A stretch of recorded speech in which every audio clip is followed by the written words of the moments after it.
All right. How's it going, everyone? Today we're going to be doing another live stream, another KingdomCraft live. KingdomCraft live stream. When is this going live? It's going live now. So can everybody hear me? Can you all hear me? Hello. Can you guys hear me? Can you see me? Can you see the Minecraft? Yes? Is the sound okay? Still getting used to this. Sadly, no ceiling fan. No ceiling fan, but you know, life is full of disappointments, and this is one of them, I gotta say. So let me quickly pull up the live stream tab because I'm a boomer and I can't have the chat directly in the game, so I have to do the next best thing, which is just open the stream on a different tab of mine. And here we go. Looks like we already got 91 viewers. Let's go. So here's how this is going to go. Here's how the streams are going to work from now on. First, I'm going to yap about a certain subject for 30 minutes, and then I will open it up to an hour and a half of questions. If my voice sounds terrible today, it's because I had like a mild cold for 3 days and got over it. It was like a very mild cold. But then the next 3 days after I got over it, I just have this really bad sore throat. My throat feels very inflamed. It's not going away. Maybe I have the Kung flu once again. I don't know what I have, but I don't know what the problem is. Okay, you're Catholic. You went to a Presbyterian church. That's cool. No ceiling fans. So yeah, just pray for me to get better because this is very annoying. And I want to be able to record videos, and it's hard to do it when my voice feels like crap. All right, so today's topic is going to be my time in seminary. I posted a KingdomCraft video about it, but I took it down because I thought, I should do it in the new style. So today I'm going to be talking about my time in seminary. All right, so I'm going to the University of Dubuque Theological Seminary, which is in Iowa. So I just had my first week there, and my first class was just like 1 week intensive long class. The class was called Introduction to Reformed Theology. Oh, by the way, guys, leave your questions now. Leave your super chats now. So any super chat you give during these first 30 minutes, I will read after the 30 minutes are up. If you give a regular question, I probably won't read it. But if you give a super chat during the first 30 minutes, just leave it there and I'll read all of them at once. I think that's a more efficient way to do this. So, oh wait, no, I'm going the wrong way. So yeah, but now I'm going to spend about 30 minutes talking about my time in seminary, and my minecart ran away from me. So the week-long class that I took in seminary was called Introduction to the Reformed Tradition. And I thought maybe because it's an intro class and because, I've been a Reformed YouTuber for a long time, I thought maybe I would already know all this stuff. But no, boy, was I wrong. No, it was very, very detailed stuff, and I learned so much stuff. I was worried it would be like, okay, here's Luther, here's Calvin, and here's predestination.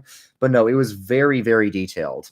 It went down to here is every city in Switzerland, and here is their strategic importance during the Reformation, and here were all the Swiss reformers' names, and here are their wives' names, and here's how their wives contributed to the Reformation. It was very, very detailed stuff, and my professors are awesome. The sort of lead professor of this program is Dr. Richard Burnett. He is the absolute best. He knows so much stuff. So the University of Dubuque Theological Seminary is a PCUSA seminary. I wouldn't go to any other seminary. It's a PCUSA seminary, and all the PCUSA seminaries have, some theological issues because we all know the liberalism that has overtaken much of the PCUSA. But I'm doing this program called the Master of Arts in Reformed Theology at Dubuque. And this program is carefully curated so that all the professors of this program care deeply about Reformed theology and all believe the essentials of Reformed theology. So my professors do not have the same theological problems that I have with the denomination overall. My professors have really, really great theology, and I'm learning a lot from them. So we did learn a lot about the history of the Reformation. We learned about some of the doctrines of the Reformation, and we had a lot of reading that we had to do before class, and it was very interesting reading. One of the books that I read was Worship Reformed According to Scripture by Hughes Oliphant Old. Hughes Oliphant Old is a very good historian of worship in the Reformed Church, why we do or don't do everything that we do and don't do in the Reformed Church. For example, like, why do we have a table instead of an altar? Why don't we have icons in worship? Why are sermons the way that they are in the Reformed Church? Well, all those questions are answered in that book. It's called Worship Reformed According to Scripture by Hughes Oliphant Old. If you want a good Reformed book, don't bother with R.C. Sproul. R.C. Sproul is a pretty good preacher, but he really oversimplifies Reformed theology and sometimes gets things wrong, like the sacraments. Another book that we read is Introduction to the Reformed Tradition by John Leith. Countdown, I don't advise that you do that, by the way. Introduction to the Reformed Tradition by John Leith. And that's a very good introduction to the Reformed tradition, not just Reformed doctrines. I feel like the issue with denominations like the PCA or the conservative offshoot denominations is they might understand Reformed theology to some extent, but they've severed themselves from the Reformed tradition. Oh, by the way, guys, don't bother asking questions now because I'm just talking about my seminary experience for 30 minutes. If you leave super chats, I'll see them in the sort of top bar and I'll answer them afterwards. But during the first 30 minutes, I'm just going to be yapping about whatever I want to talk about, whatever the subject of the day is. And today that subject is what I learned in seminary during the first week. So just leave super chats and I will get to them by the end of this video. So what the John Leith's book talks about is the Reformed impact on culture. The cultural impact of the Reformed tradition is something I feel like you don't really get much of if you're in one of these conservative offshoots like the PCA, because they might take some of the Reformed theology, but they don't really take much of the Reformed culture with them. They kind of have to start afresh culturally and institutionally. And John Leith says that the Reformed tradition is a tradition. You know, the stereotype about Protestants is Protestants don't care about tradition, but that's not true if you are a mainline Protestant. This idea that Protestants don't care about tradition is really a feature of evangelical Protestantism, which makes sense because all of them abandoned the traditions of Protestantism to start their own new churches, voluntarily, by the way. But John Leith says that the Reformed tradition is not just a tradition of ideas. It also includes like institutions, endowments, and buildings and stuff like that. So the Reformed tradition is a very, very rich tradition.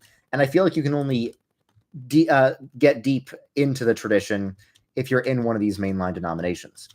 Oh, by the way, here, guys, is a replica that I made of my seminary. It's not an exact replica. I wouldn't call it replica because it doesn't look the same, but it's a thing inspired by my seminary.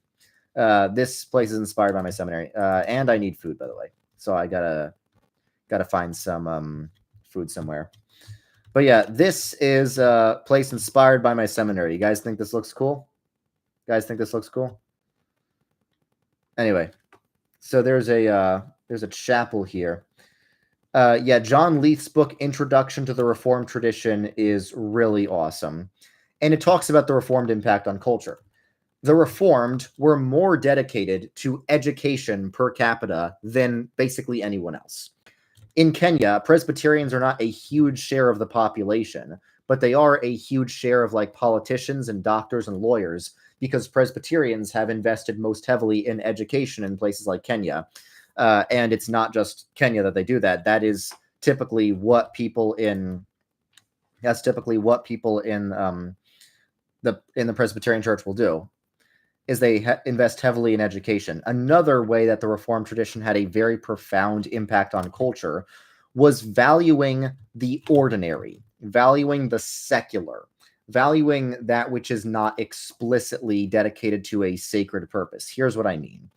So in medieval Catholicism, like this wasn't dogma or anything, but a common perception in medieval Catholicism was that being a priest or a nun or a monk is a higher calling than just being a regular husband or a father or whatever.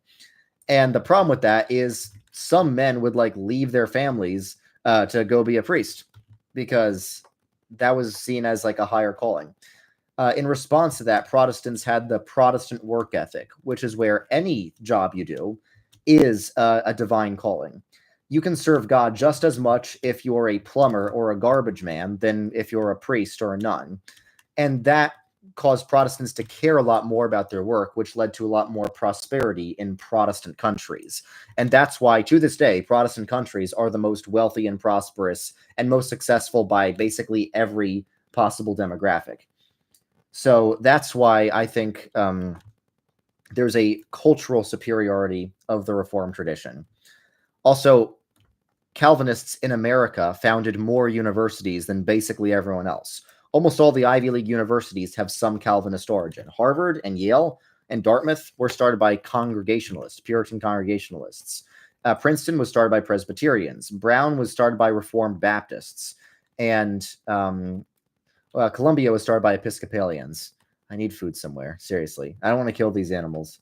But yeah, so the Protestant impact on culture should not be neglected. But if you grow up in some non-denominational evangelical church, all you're going to know about Protestantism is the contemporary worship and lack of church history in that church. You're not going to know the serious impact on culture that the Protestants had.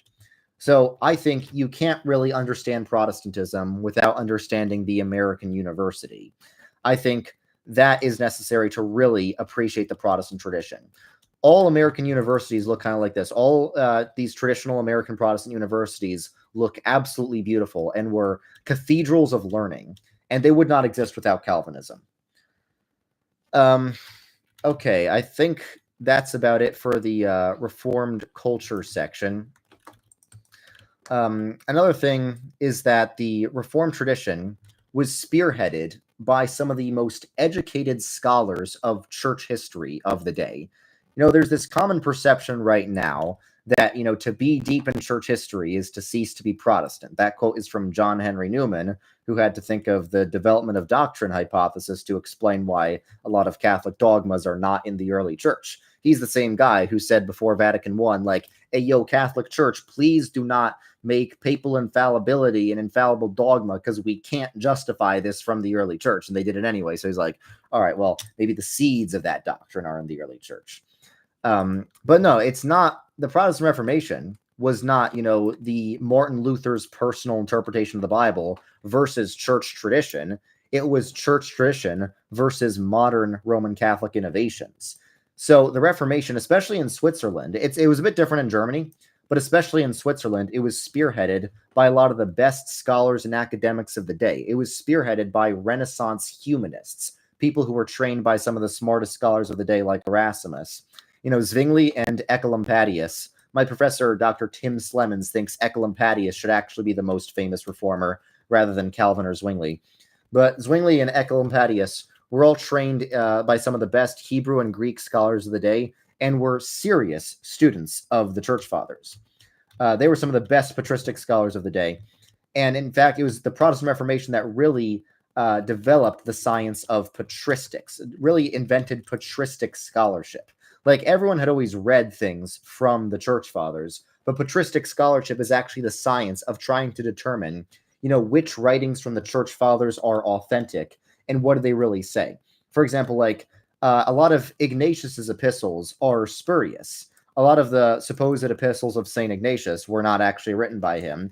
And the person who was able to filter the authentic Ignatian epistles from the spurious ones was a Protestant. It was Bishop James Ussher, who actually wrote the Irish Articles, which was the proto version of the Westminster Confession of Faith. Right?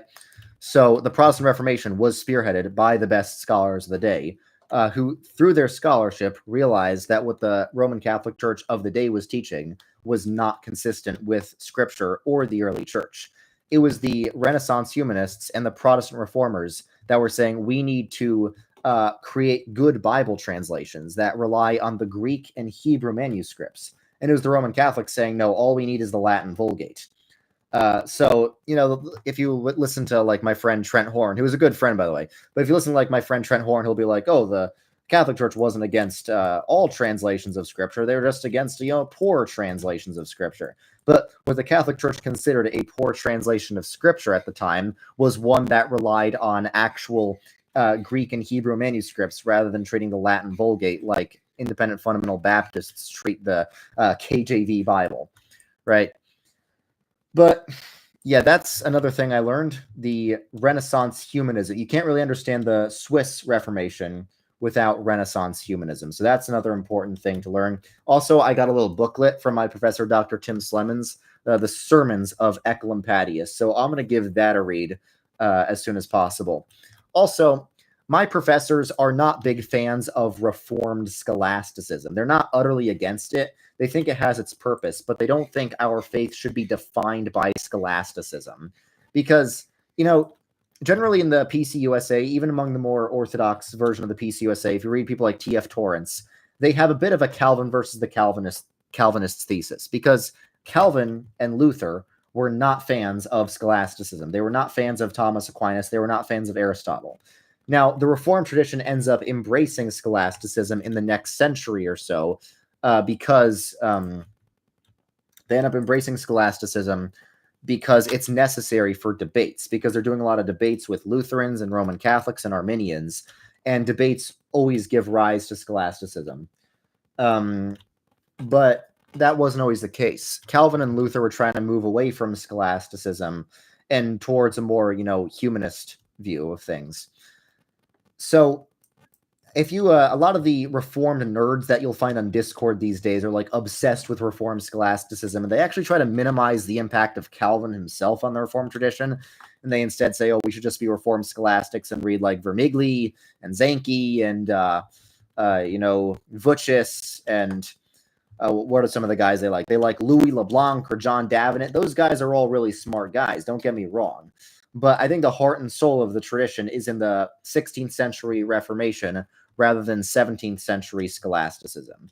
And we read this essay by T.F. Torrance about the Reformed tradition that I think does a very good job explaining that. I don't know what this is. Anyway, so that's about it for today. That's about it for my yap. So now let's open it up to questions. I think we only got one super chat so far. No, we got two. Okay, someone says, dude, I'm too zoomed in. Yeah, sorry, I fixed it. I fixed it. All right. Next question. Loves to gamble 69. I hope you fix that if that's true about yourself. What do you think of Sedevacantism? Would I debate or talk to the Diamond brothers? Yeah, Peter Diamond or one of them, actually, whoever runs the Vatican Catholic account on Twitter, has actually reached out to me to send me some of their stuff. Now, obviously, I'm not a Sedevacantist. I think being a Sedevacantist doesn't make much sense because the whole point of Roman Catholicism is to have a magisterium to submit to. I don't think anyone would ever convert from like not Roman Catholic to Sedevacantist. I think the only Sedevacantists are people who are Catholic to begin with, who are really attracted to like trad Catholicism and end up getting endlessly frustrated with the Vatican II church's like sidelining of the Latin Mass or something.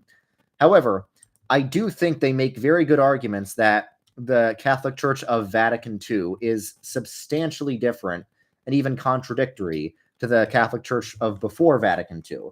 And I know that there's smart Catholics who can like explain away Vatican II, like my friend Christian Wagner and Kevin Fernandez.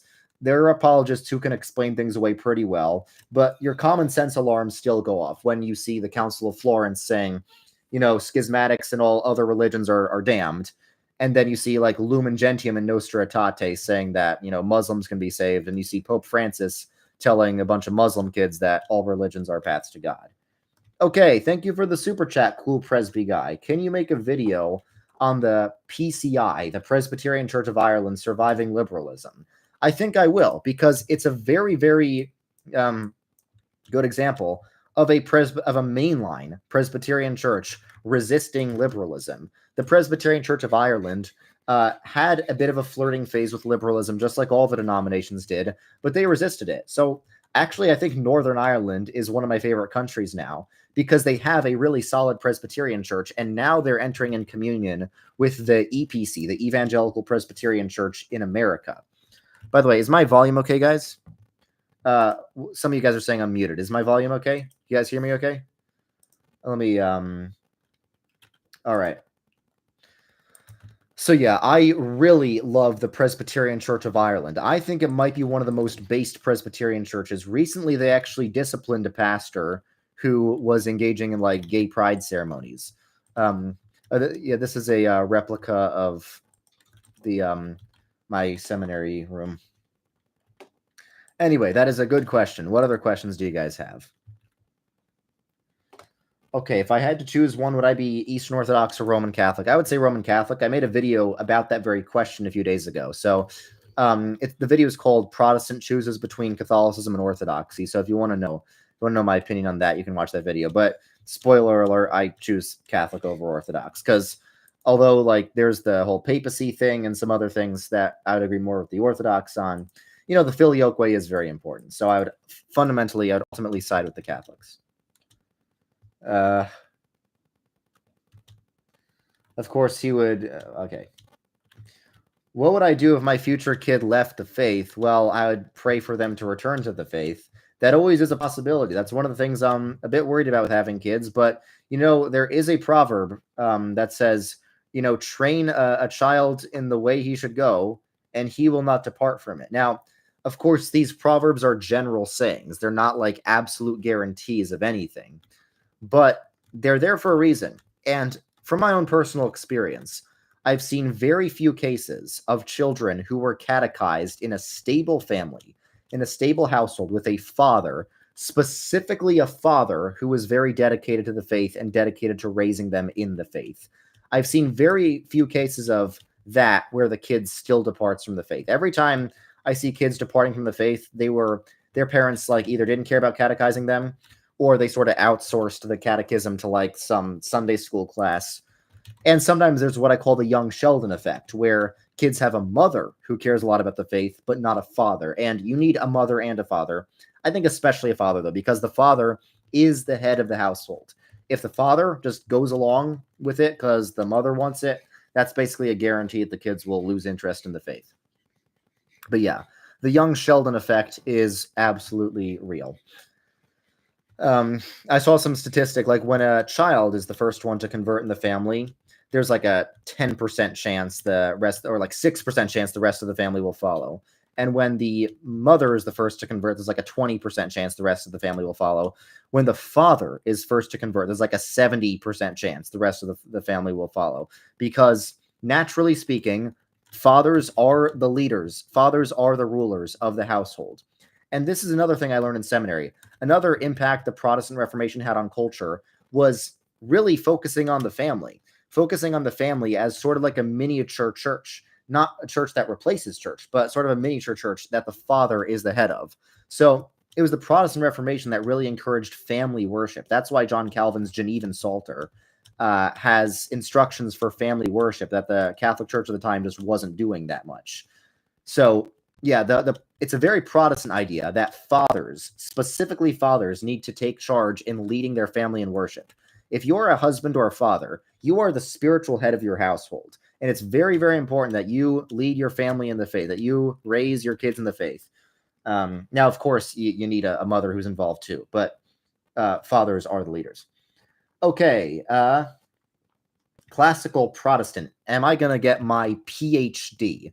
I hope so. Now, my first priority is serving the church. That's my first priority.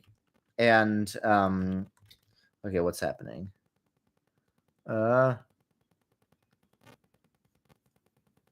Okay, my first priority is serving the church, serving the Presbyterian Church USA. My second priority is my own personal studies. So my first priority is just serving a PCUSA church because the PCUSA is desperate for pastors. But to answer your question, eventually, yes, I do want to get my PhD. My top three school priorities are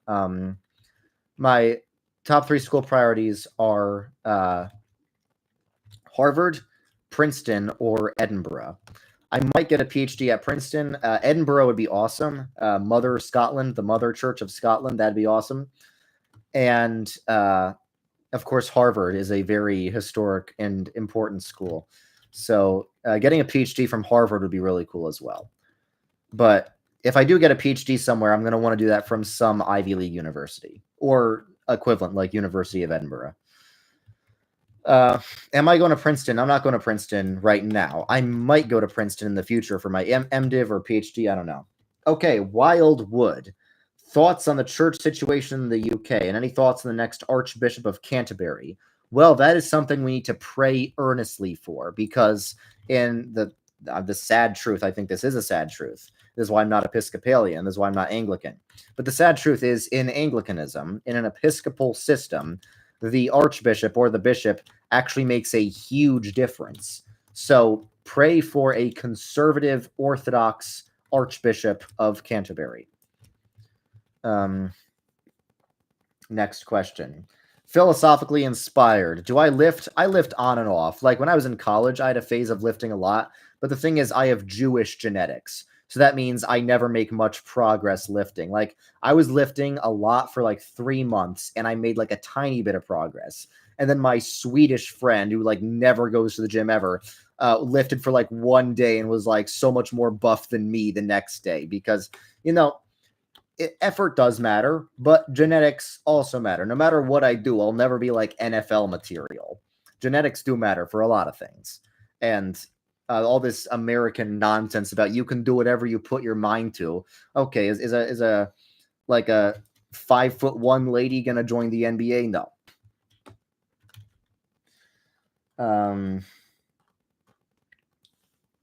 Okay. Andros. I can read Greek. I can't speak it or understand it, but I can read the letters. Okay, I'm a Mexican Catholic. Devotion to saints can be sometimes a bit weird or too serious over here. Are we sinning? In Mexican Catholicism, yeah. Catholicism in America is a whole different thing from Catholicism in Mexico. In America, Catholicism is like, oh yeah, the saints, they're just like friends who help us on our journey. And Catholicism in Mexico is like, worship this Aztec skeleton for good luck. Catholicism in Catholic countries is where the problems of Catholicism are most clearly visible. In Protestant countries, especially America, Catholicism needs to compete with Protestantism, so it's a lot more tame. The more controversial aspects of Catholicism are much more tame in America. That's why America is seeing a lot of converts to Catholicism, but other countries are seeing a lot of converts away from Catholicism. Catholicism is being replaced by Pentecostalism in most of Latin America. And by the way, I don't think that's a good thing. I think Catholicism is better than Pentecostalism. Don't get me wrong. But the problems with Catholicism make that trend hard to avoid. So, yeah, the level of devotion to saints I already disagree with the level of devotion to saints just in regular Catholicism, but it's a lot worse in Latin American Catholicism. Like, I know Catholics don't technically intentionally worship Mary or the saints. It's not part of their doctrine to do so. So that's why when I make videos about them, I'll say Catholics don't worship the saints. I think they save themselves from worshiping saints by, it's sort of like an asymptote. They get as close as possible to worshiping Mary and the saints without technically doing so. So that means Catholics who are not the most educated end up basically literally worshiping Mary and the saints. So it is very, very dangerously close to worshiping them. And in much of Latin American Catholicism, it is straight up worship, and that is idolatry, and they need to not do that. So that's my answer. I would say Mexican Catholicism needs to be fixed big time, but I'd also say just go to the Presbyterian Church in Mexico, because it's a very base church. All right, Haruhi Aisaka, my favorite anime addict. You say you asked Christian Wagner the same question. You're going to I don't think you should cosplay as a cute anime girl, Haruhi. If you deeply care about doing that, there is something wrong with you. I'm sorry, but I don't know. You know, some things are bad because they're weird. You don't have to intentionally or directly be harming someone else for your behavior to not be socially acceptable, and for good reason.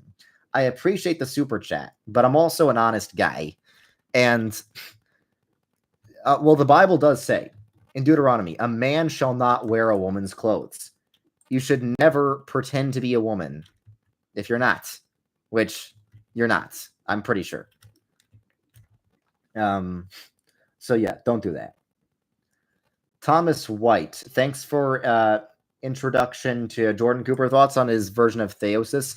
I think it's good that he's trying to encourage Protestants to appropriate the idea of theosis, because every denomination has some concept of theosis. They just don't call it that. And it's not the same as the Eastern Orthodox concept. Like Jay Dyer made fun of Jordan Cooper and called him Dr. Soy Cooper. I know Jay can do better than that with nicknames. He called him Dr. Soy Cooper for trying to say Lutherans have their own version of theosis. But Jordan Cooper wasn't claiming that Lutherans agree with the Eastern Orthodox concept of theosis. He's just saying that there is room for language of what Athanasius said, God became man so that man might become God. And the same is true in the Reformed tradition. We just don't call it theosis. We call it union with Christ. Anyway, do I think Kazmat or Duplessis is going to win? I'm sorry, I don't know what that is. Is this like boxing or something? I don't know. Okay. My thoughts on the Septuagint versus the Masoretic text. Well, I don't think either one of them is like the perfect translation. I think good scholarship means looking at both of them and making an informed, educated decision on which version to follow. Like, Catholics are like, oh, Protestants, without the magisterium, they don't know what the Bible is. Yes, we do. The Protestant magisterium is often university scholarship, and that can be a good thing and a bad thing. It can be a bad thing in that it leads to liberalism. And I'm not going to lie that Protestantism is more susceptible to liberalism than Catholicism. But the reason is because Protestantism is just more academic and scientifically minded and less, strictly dogmatic about certain things, more open to revising certain things in light of new information. It's a more scientific mindset. So there's good news and bad news. The good news is Protestant countries are more scientific, more literate, more advanced in most ways. The bad news is that, yeah, they are more susceptible to liberalism. All right. Will I ever do a meet and greet type event? Maybe. No plans, but maybe. Has anyone in my Minecraft server tried to create secular cults there? Not that I know of, but I wouldn't be surprised if somebody did. Good questions. Good questions. Okay, we need a crusade against Scientology, says recently cloned Dodo. I don't think you're actually a recently cloned Dodo, but look, Scientology is not that much of a real threat to the average person. Unless you're a celebrity with severe mental problems, I don't think Scientology is like a threat to you personally. Right? Has Scientology ever been a real threat to like anybody here? Seriously? I don't think any of you guys are, 40-year-old celebrities with mental problems. So, yeah. Anyway. Nate Olivarez says, does RZ drink matcha? So, on the way back from New Jersey when I was with my family a few weeks ago, I decided to try matcha for the first time because one of my Oriental Orthodox friends is like obsessed with it. It's like he drinks green slime every time I have coffee with him. So I decided to try. I was like, maybe this stuff is really good. It literally tastes like nothing. It doesn't taste good. It doesn't taste bad. It tastes like nothing. It's actually nothing. It's like you have like a bottle of green nothing. It's like green colored milk, basically. And supposedly every, white girl in college is obsessed with it, right? Wait, when did James White call me a heretic? I know James White criticized me in certain ways. When did he call me a heretic? Was this like recent? This is like past few days or something? Oh, yeah. Oh, wait. Are people going to start following me again? Not this again. Guys, you know what happens. You know I start banning people willy-nilly when they start annoying me. Okay, yeah. So somebody send me on my social media, send me like a clip of that. Because I try to respect James White, but if James White wants beef, he can have it. Opinions on the Church of Chechnya. I haven't heard about that. I want to see what James White said before I react, but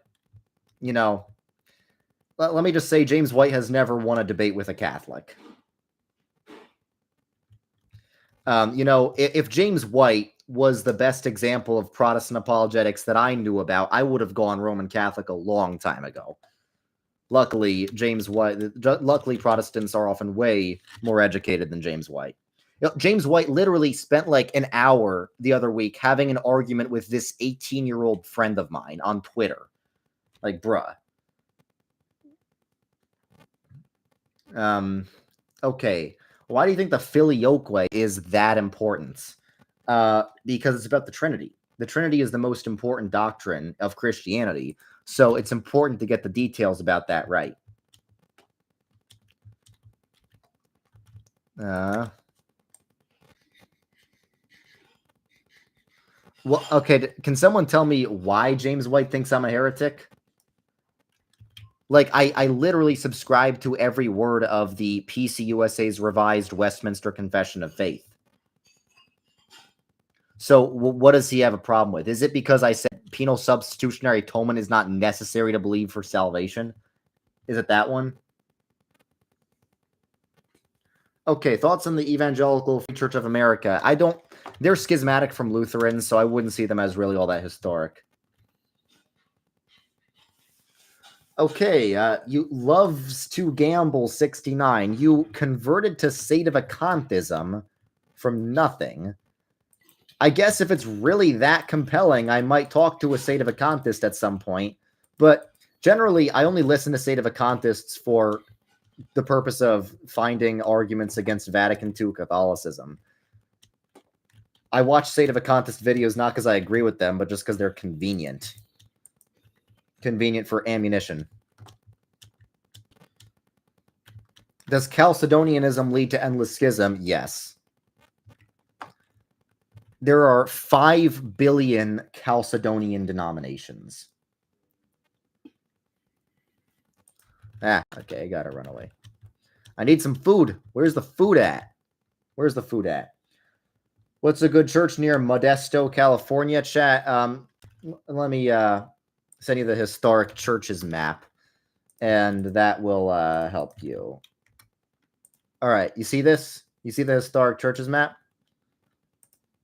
Okay, can somebody tell me why James White thought I was a heretic? And if you can send me the timestamp, that would also be helpful. Thank you. Okay, did I miss anything?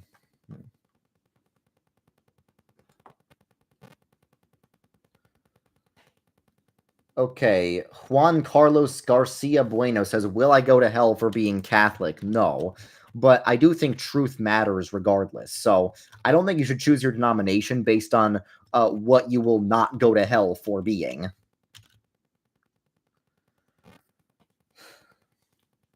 Okay. Raw rowboats, $9.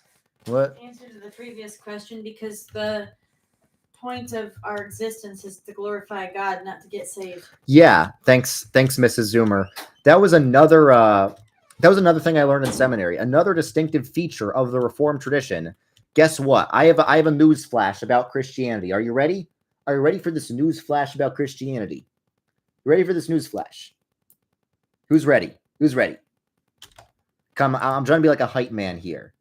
Who's ready for this news flash about Christianity? Yeah. The goal of Christianity is not to get saved.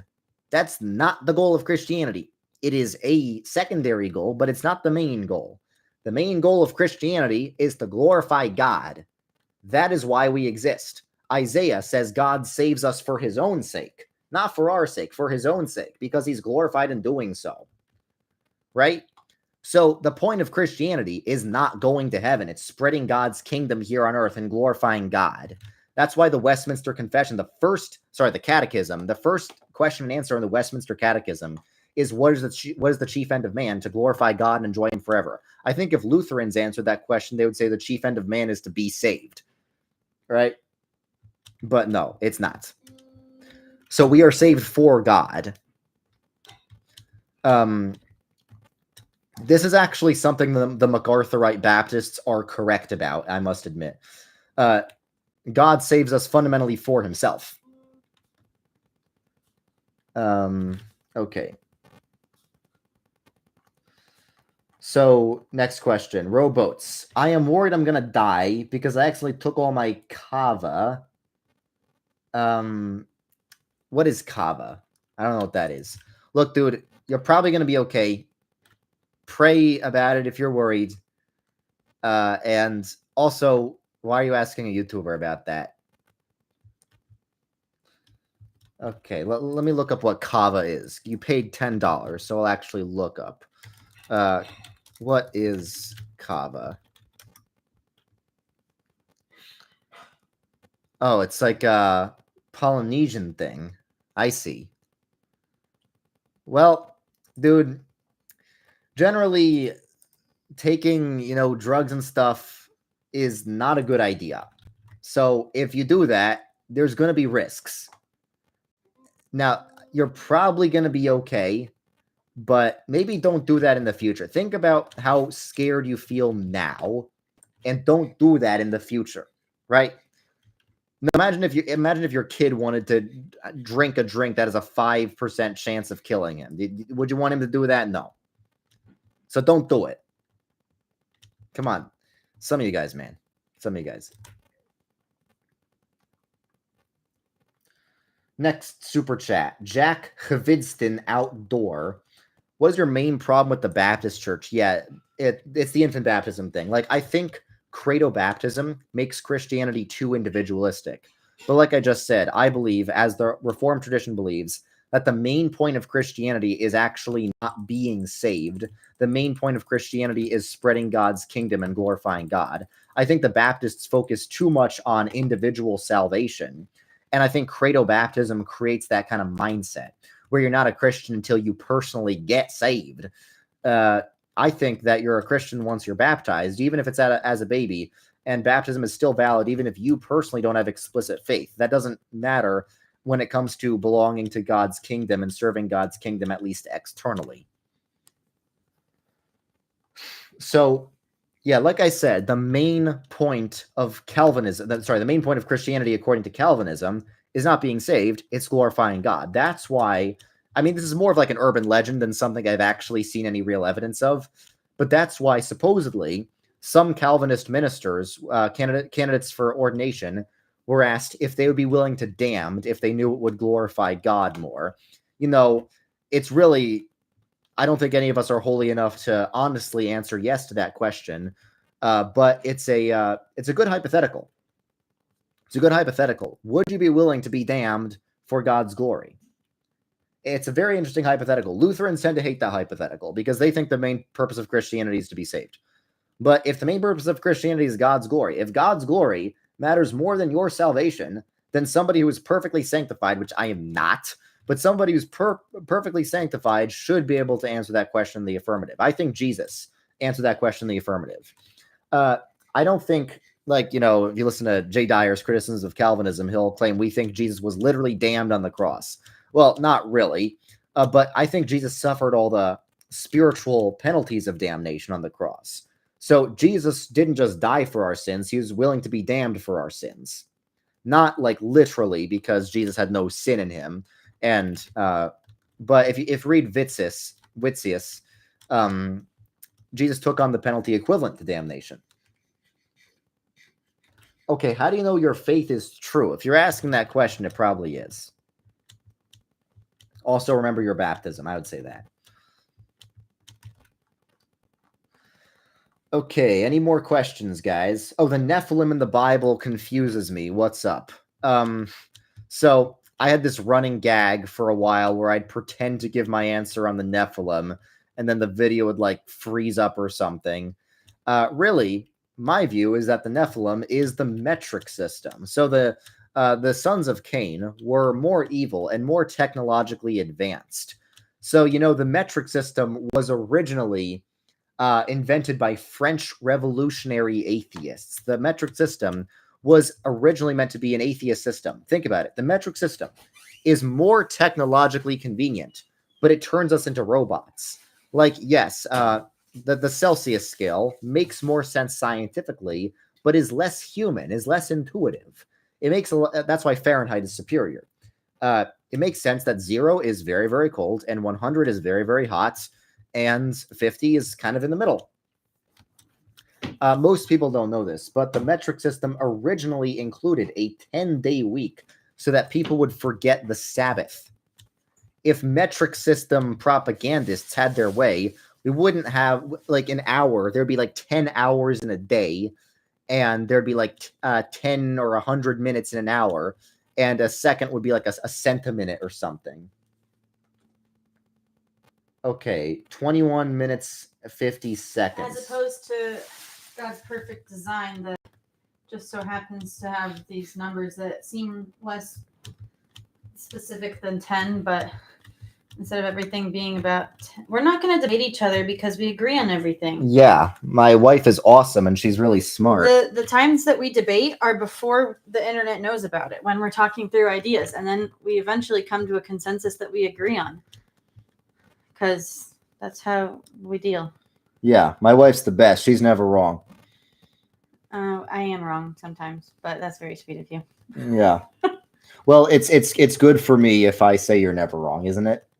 Sure, but it's not truthful. So I get what you're getting at, but okay. Does anyone have a super chat question for Mrs. Zoomer? Let's see. Okay. You never heard this theory. That's because I thought of it. I am not the super pope. There should not be a pope, because Jesus is the king of the church, and that's that. Someday we'll have kids. Not telling you when. Thoughts? Oh yeah. Can we name our son Athanasius Supralapsarianism? No. Okay. Okay. Time to bill. So yeah, whoever. We can name our kids after Protestants with normal names, though. Whoever gives the biggest super chat, Mrs. Zoomer will answer their question in the next 1 minute or so. I would rather not be Orthodox or Catholic. Hey. He asked. I would rather be Protestant. Technically, I am Catholic because I believe that the Reformed tradition is the actual Catholic Church, as opposed to the Roman Catholic Church. Mm-hmm. So take it or leave it. Okay. I left the PCA because it's schismatic and the PCUSA is better.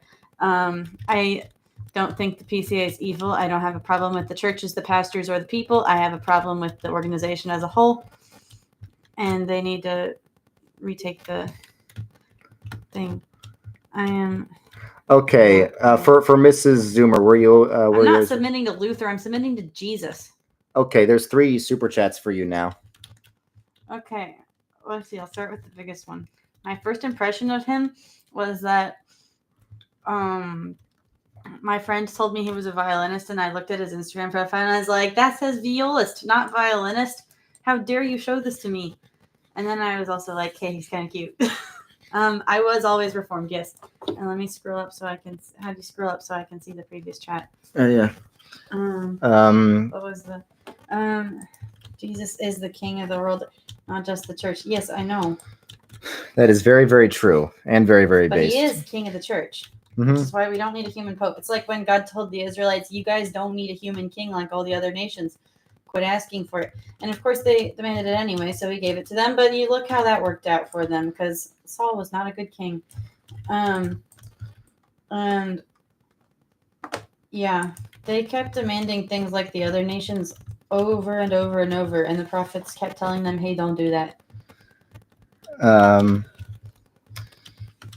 Okay, you should not fornicate your relationship before marriage. Okay. Our anniversary is sometime during the year. Yeah. I'm super lapsarian because I don't think Jesus was plan B. Yep, based.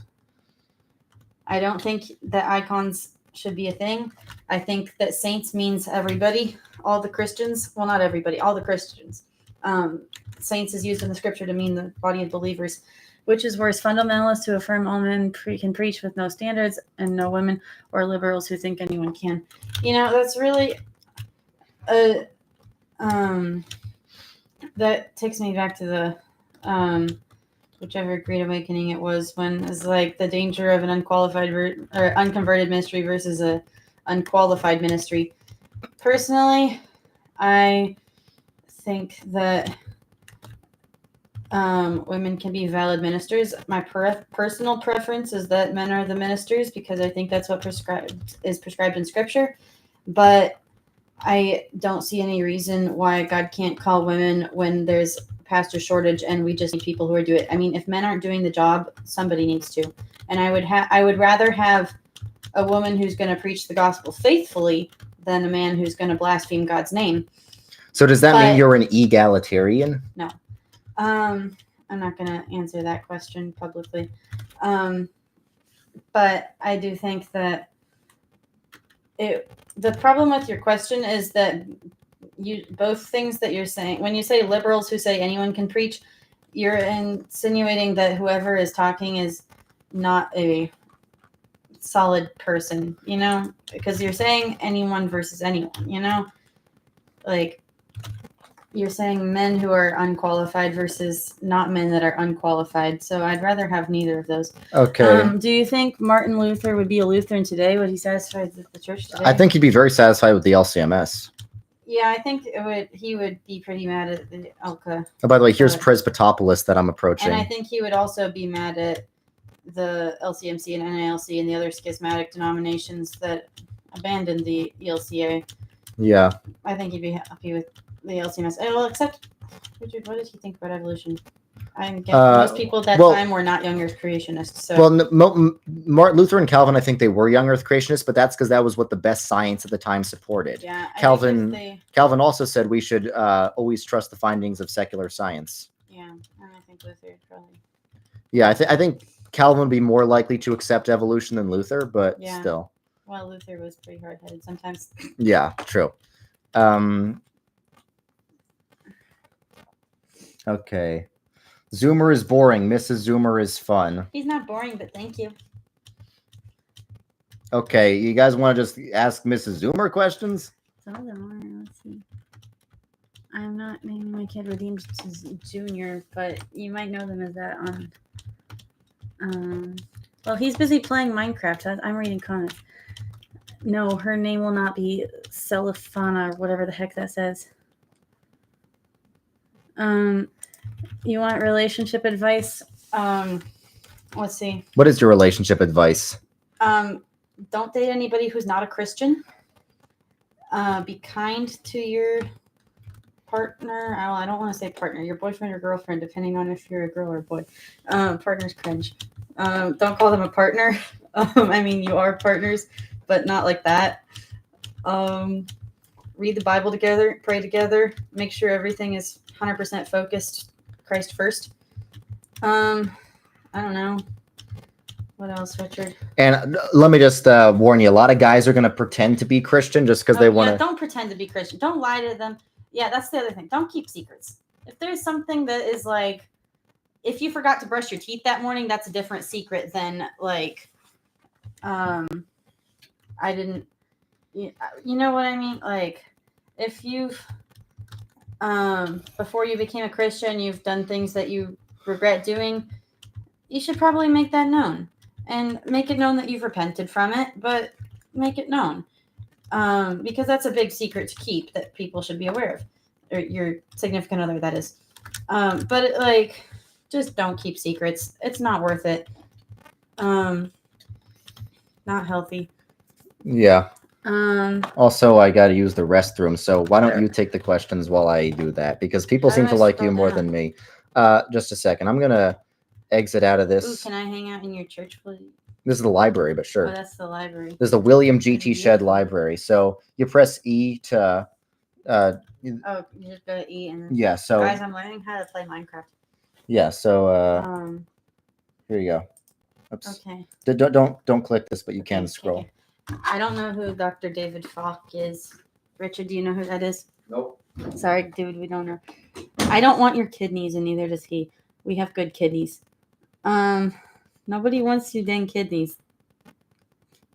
Hey, Richard, someone said I'm like the substitute teacher that's more fun than the real one. Okay, Clippy Star, stop talking about kidneys. I don't know what the serpent seed doctrine is. Sorry, guys. Richard, what's the serpent seed doctrine? He's not answering. He doesn't know either. My biggest theological difference with Richard. Richard, what's our biggest theological difference? We don't really have any. I'm just like more cautious in things. I don't know. My qualms with the PCA. This is getting spicy. My qualm is that they exist. I don't have a problem with the people, the pastors, or the churches on them or their own. I have a problem with the fact that the PCA as an organization exists to begin with, because they split off from a not liberal church. You know what they thought was liberal in 1973? The fact that the PCUS wanted to merge with the denomination, with the northern denomination, they wanted to merge to like disallow segregation. That's what was considered liberal at the time. It wasn't like anything like it is today. So, yeah, the PCA should not have formed. I think that PCA churches should rejoin the PCUSA because, I mean, here's the thing. Imagine if the entire PCA rejoined the PCUSA, if all of EPC, all of OPC, all of ECO, if they all rejoined the PCUSA, imagine how much voting power the conservative churches would have. Like, we would not be having near the problems we are if the conservatives had not left. I don't feel Christian, and when people talk about heavenly gift, I feel like I have to be good to go to heaven, but I know what Jesus did, and how do I trust God more? Read your Bible more and pray more. I mean, you should do good things and all that, but it's a response to faith. It's, hey, Jesus died on the cross, so that means, therefore, like, he gave his life so that I can live, and therefore I'm gonna do everything in my power to live like he wants me to, you know? Like, it's a response. It's not a, you have to do this to go to heaven. It's a, if you truly believe in Jesus, then you'll have that desire. And it comes through prayer. It comes, we call that sanctification. It's the process of becoming more like Jesus, becoming more holy. If evolution is real, that means your dad is a gorilla. No, it does not mean your dad's. It doesn't even mean that we're evolved from gorillas. It just means that we're evolved from the same thing that gorillas are evolved from. And it's common ancestor, not a gorillas are our ancestor. That's just not what that is. All right, substitute teacher, how's it going? It's going good. What do I think of Drake as a rapper? I don't listen to rap because it's degenerate. Okay. Thoughts on Mary the Theotokos? What do I think about that? I think she is the mother of God, because to not say that is heresy. Why did don't say that out loud. Mary is the mother of God, but I do believe in evolution. Mary is the mother of God. She is not perfect. She is a sinner. What are the other things that are claimed? the bodily assumption of Mary? Oh yeah, that's just unnecessary. And then the perpetual virginity, a lot of the reformers supported it. I don't really see significant evidence either way, and I don't think it matters at all, because no, Mary is not sinless. I didn't watch PewDiePie, but okay. Favorite music album: modern, non-classical, slop. Well, yeah, Classical is not slop. I don't listen to modern music because it is slop. What's your favorite non-classical music? I don't know. Soundtracks.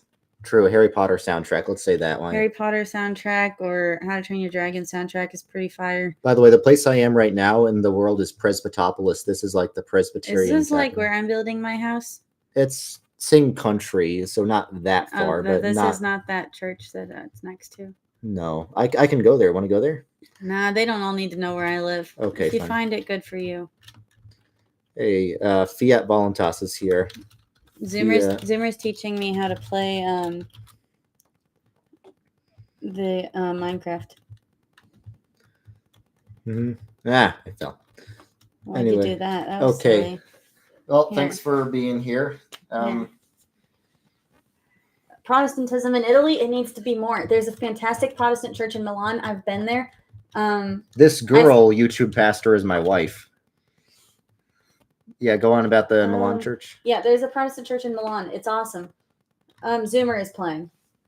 Not me. You have a favorite viola player? My favorite viola player is Pinkas Zuckerman because he plays the violin. I thought you were going to say me. Oh, actually, yeah, you are. Well, you're not like a professional viola player, technically. Yeah. It's not your career. But you are my favorite person who plays the viola because you're my favorite person that is created. Well, okay, Alex, I have done Minecraft Hunger Games in the past. Action Bible sounds sus. I have done Minecraft Hunger Games in the past. I never did a video about it, but I like Exploding TNT was like my favorite Minecraft YouTuber, and I actually talked to the Real Pink Sheep the other day, and when I was on Exploding TNT's Minecraft server in like 2015, and I played Hunger Games like every day. What is a woman? Adult human female, meaning you have XX chromosomes in your 23rd chromosome in every cell in your body, as opposed to XY.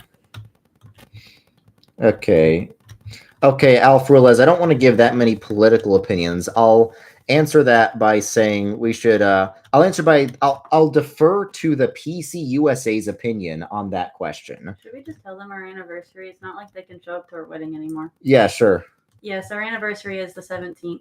And you guys know that because you goobers leaked the live stream and said when are they gonna consummate on the live stream for all of our that's not even cool. For all of our family and friends to see. So yes, you guys already know when it is. It was a Saturday, you're correct. No, my grandpa is not redeemed boomer. We did get married on my grandparents' 50th anniversary. Brandon, why should be a Presbyterian? Because it's the best. Read John Leith's book, Introduction to the Reformed Tradition, and then you'll know why. My grandpa is not redeemed boomer. He's a Lutheran pastor, though. Darling, I gotta do something. These shouldn't be here. I'm gonna go Cromwell this table. The candles. I'm gonna go Cromwell this thing. Good. Cromwell is based. Away with this popish idolatry. Based. Okay, and now it's dark in here, but it's good. Well, then put lights over. Mrs. Zoomer, thoughts on images of Christ? Do not have them. Read Isaiah chapter, 42? Yeah. 43? 40-something.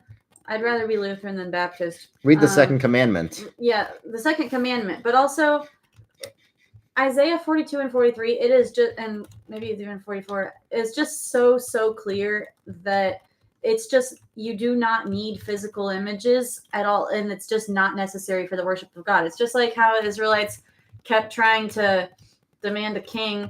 They demanded all these human things that all the pagans had, and they keep trying to find all these replacements with God, for God to be like other nations that they shouldn't.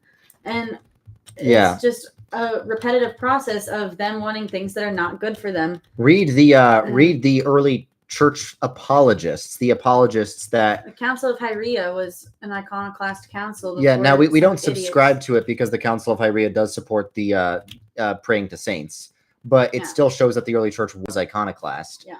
And read the apologists of the early church. They say, like, they talk about how pagans make fun of Christians for not having altars and images of their God. We do not like contemporary worship music. Yeah, but I mean, if people like that, good for them. I'm not going to judge, but I don't like it, and I don't think we should make church look like the rest of the world. Also, I think evangelicals and liberalisms fall into the same problem of trying to make the church look like the world in a different way. Liberals try to make it look politically like the world in terms of their message and all that, and then there's no point to go to church because you get that everywhere else. But evangelicals try to make the church look like the world in terms of style, and then people have no reason to go to church because it looks like they can get that everywhere else. So it's the same problem. Yeah, like the church should be the most beautiful place in town. Should be stick to the traditional. Everything. Thoughts on the death penalty? I think the scripture says the state has the right to use it. It's a necessary evil. I And think it should be limited and used with extreme caution. right. Okay. Is prayer a form of worship 100% of the time? I think prayer, as in the way we understand it today, I know some Catholic apologists are going to be like, actually, in Old English, pray just means ask. Yeah, I know. But like Athanasius, when he is arguing against the Arians, says, Jesus is God because we pray to him. And we wouldn't pray to him if he wasn't God. Now apply that to Mary and the saints.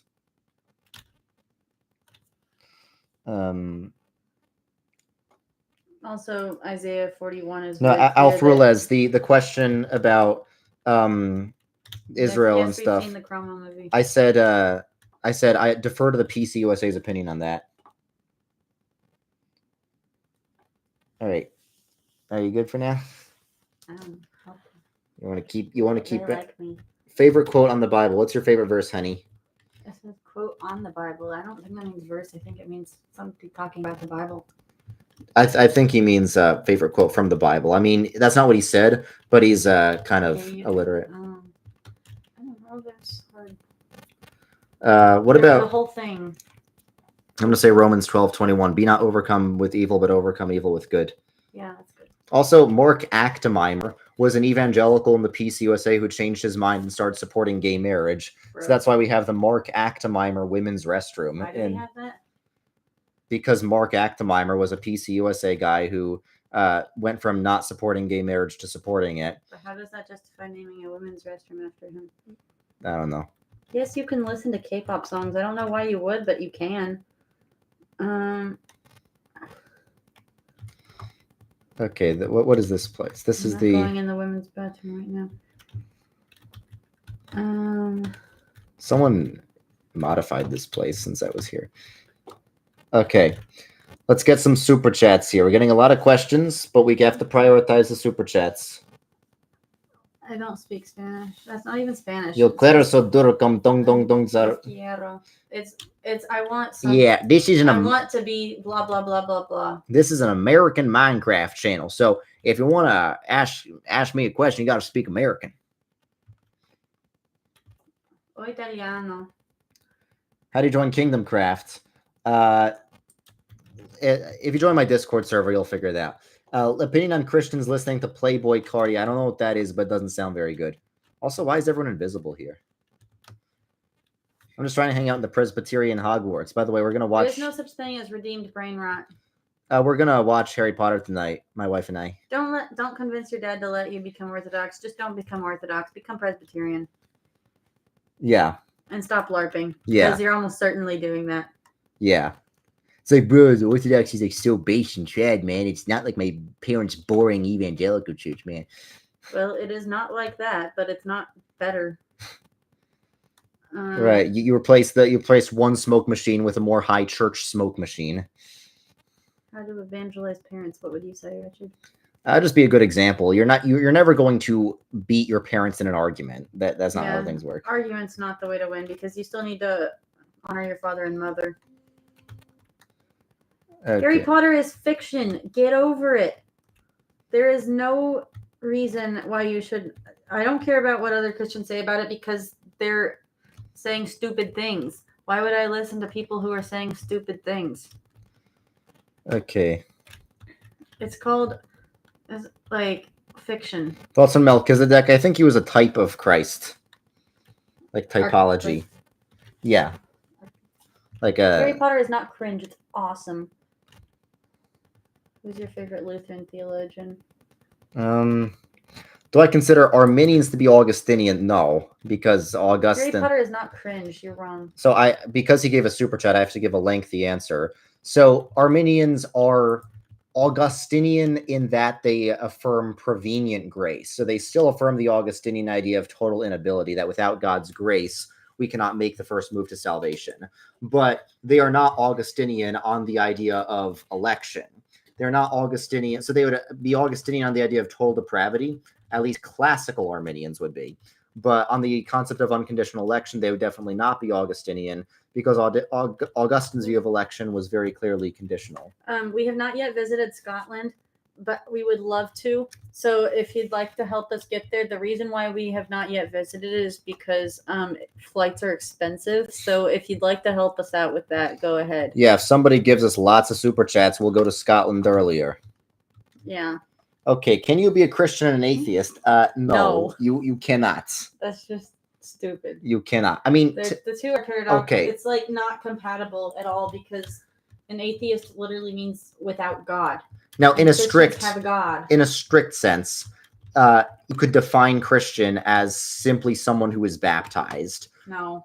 I mean, I think that's not what they mean by that. right. Like, there's people who call themselves Christian who are atheists. There are some pastors who are atheists. My thoughts on Wilhelmus Van Diaper, I think he's awesome. Yeah.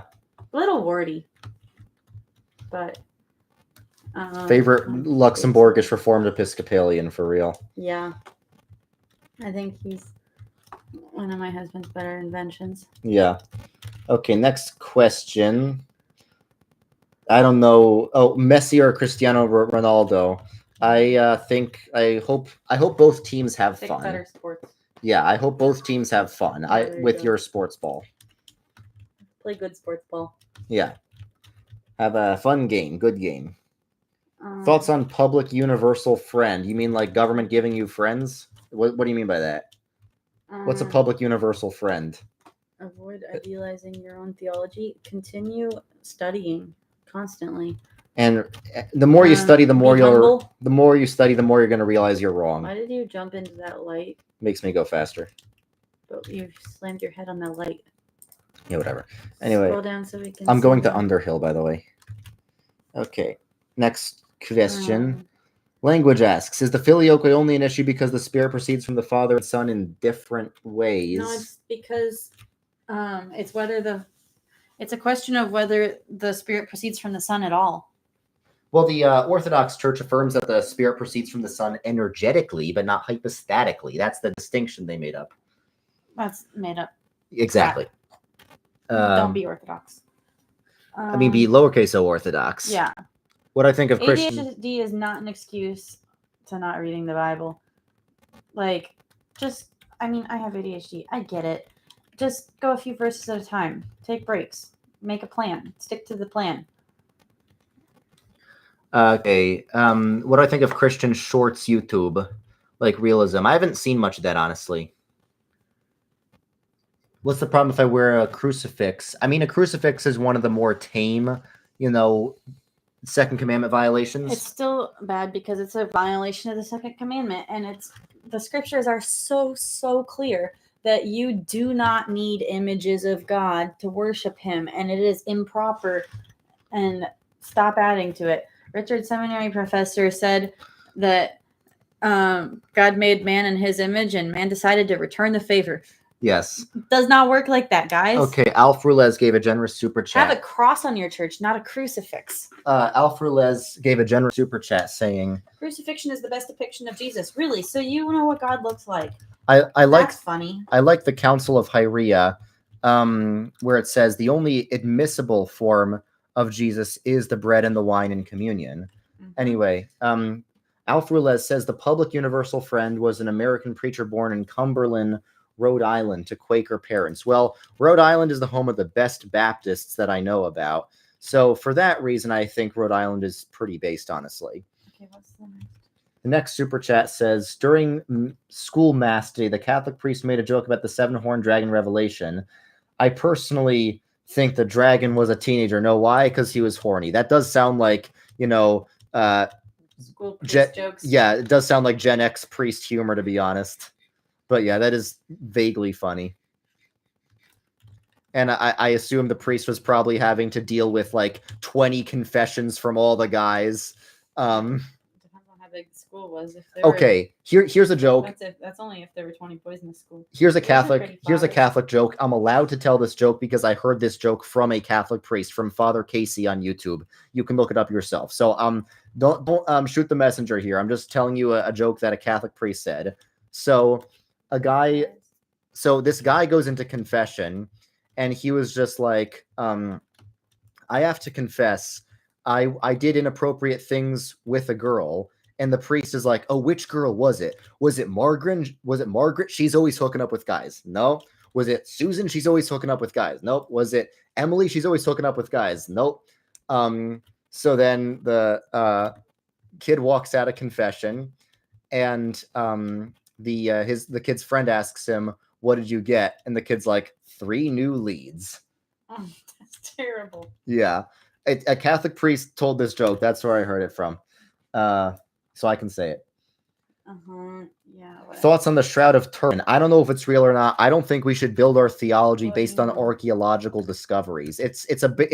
The Shroud of Turin is. Do you know what it is? It's supposedly Jesus's burial cloth. Maybe it is. Maybe it isn't. We don't build our theology. So what though?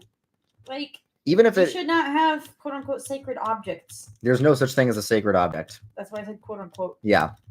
Hold on. Don't pray to Mary. Don't we know what Jesus looked like? We have some early depictions. No, we don't. Every culture depicts Jesus looking like them. So the Japanese have Japanese Jesus, and the Swedish have Swedish Jesus. There's a lady at our church who said something funny about that. Yeah, let's not repeat it here. Yeah, we don't need to repeat that here. If someone has like It was pretty funny though. There's a nice boat fleet here. Yeah, but do you want trying to depict God on your conscience? Because and also Scripture says you don't need to do that. Okay, Alfrelez, we'll make sure to stay in your home if we ever come to Argentina. Yo, Argentina is like so white. It's like whiter than any European country these days. Now it's like Argentina is like what the 1930s Germans wanted Europe to look like, and now Europe today is like Islamic Caliphate. Let's be honest. Swedistan. Every Argentinian I've ever met is white. Yeah, except Poland. But Poland still has to fix their birth rates and stuff. I mean, if you are living in Utah, you can be a missionary to Utah. Yeah, so my Argentinian great uncle was always speaking German and painting castles. I don't know why. He kept ranting about how he never got into art school. But he turned out okay, actually. We don't have holy water because objects aren't holy. Don't believe propaganda. Argentina has a lot of... Oh, they do? Argentina does seem to be like more white than the United States, though.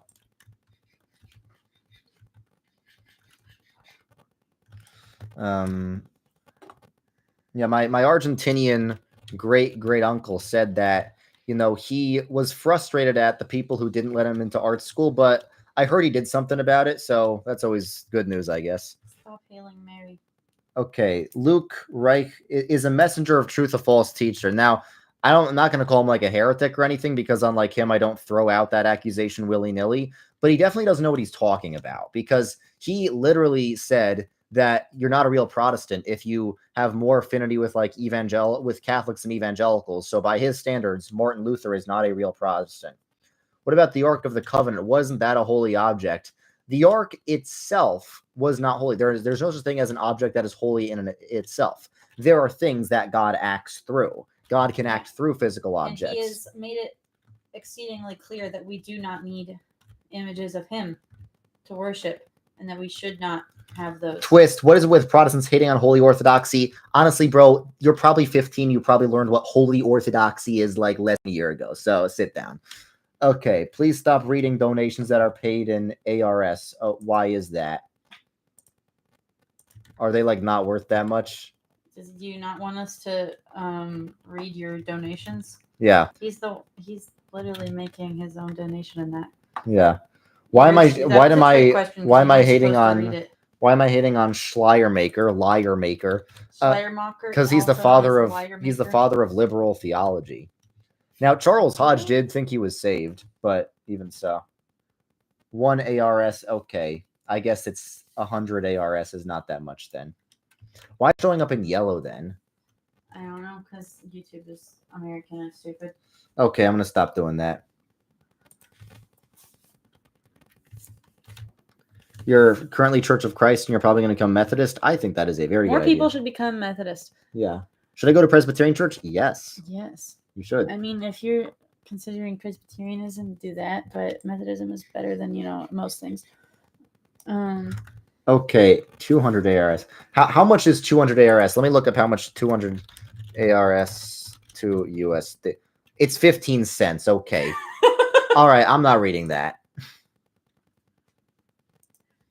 Though also, don't worship Mary.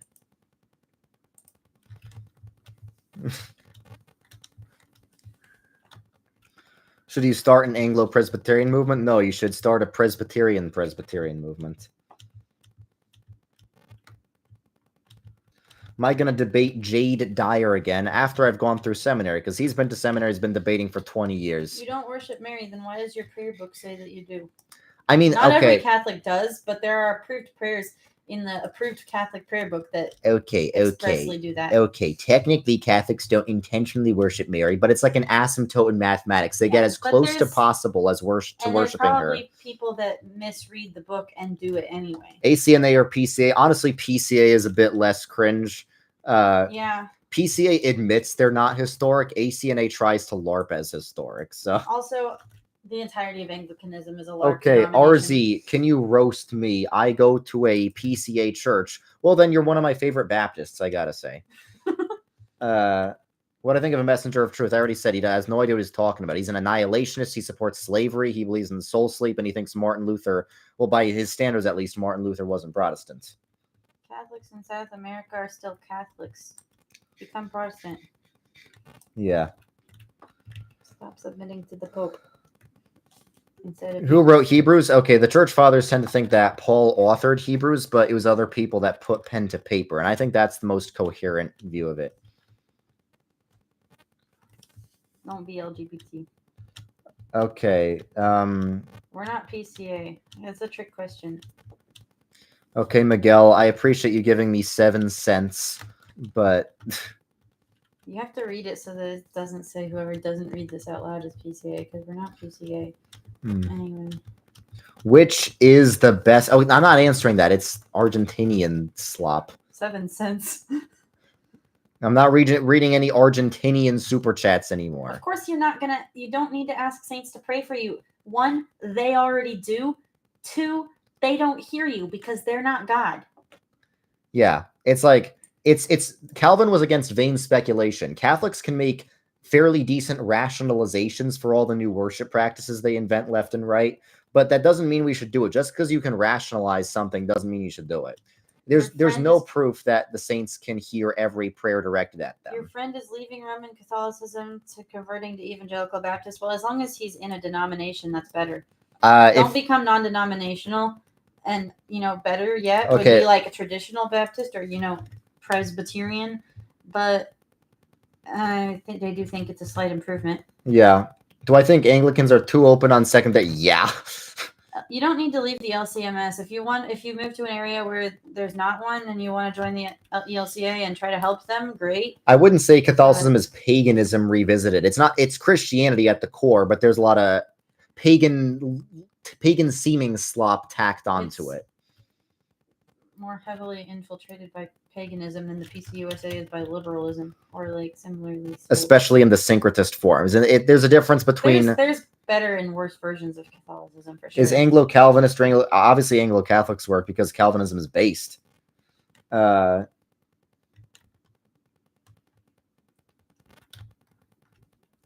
it depends on what kind of Lutheran. Nathan, the church was not wrong for 1,500 years. The church has never been perfect, but the church has always been the church. The church has always had different problems in different time periods. Guess what? The church has always been made up of sinners. Yeah.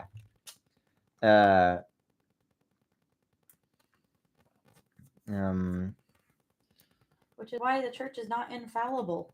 Yeah, the church in the Old Testament was not infallible. Should you join LCMS or ELCA? Well, if you can help your ELCA, do it because they need more help. Okay. LCMS is more solid, but the ELCA needs more help. So if you think you can help them, you should. Okay, I'm in the Baptist area in this Minecraft server. Your girlfriend is Catholic, but you're a charismatic Baptist. How can you get her to your camp? Maybe. How about you compromise in the middle and you both become Presbyterian? I was gonna say that. Great. See, we don't have any differences in our theology. Sure. Well, dear God, help this kid and his sister and his mom and his dad in their walk with God. Amen. There you go. Okay, William of Ockham, he was the father of nominalism, which caused a lot of problems. Like, nominalism is why we can say that a woman is whoever identifies as one. Would I ever go on a George Janko episode? Maybe, if I'm invited. Like, a lot of people think that just because I'm a YouTuber, I can set up a collab with whatever other YouTuber I want, which is not the case. Okay. I have read up Knox's blast against the monstrous regiment of women. He did. He repented from that. Yeah, he did have he did have a major crash out with that. Yeah. Well, what do you think? What do you expect after you get banished by 3 Catholic Mary queens? Yeah, 3 Catholic queens named Mary. All right. Like, he just had a little overreact moment. We're getting a lot of questions. We have to prioritize the super chats because we're getting a lot of questions in because we want super chats. So if a non-denominational church decides to become a mainline church, they won't. I mean, would certainly be an improvement. Your PCUSA pastor refused to schism. Let's go. Refused to become awesome. What church is that? Where is it? And how can we get in touch with them? Yeah, that's awesome, and we want to see more of that.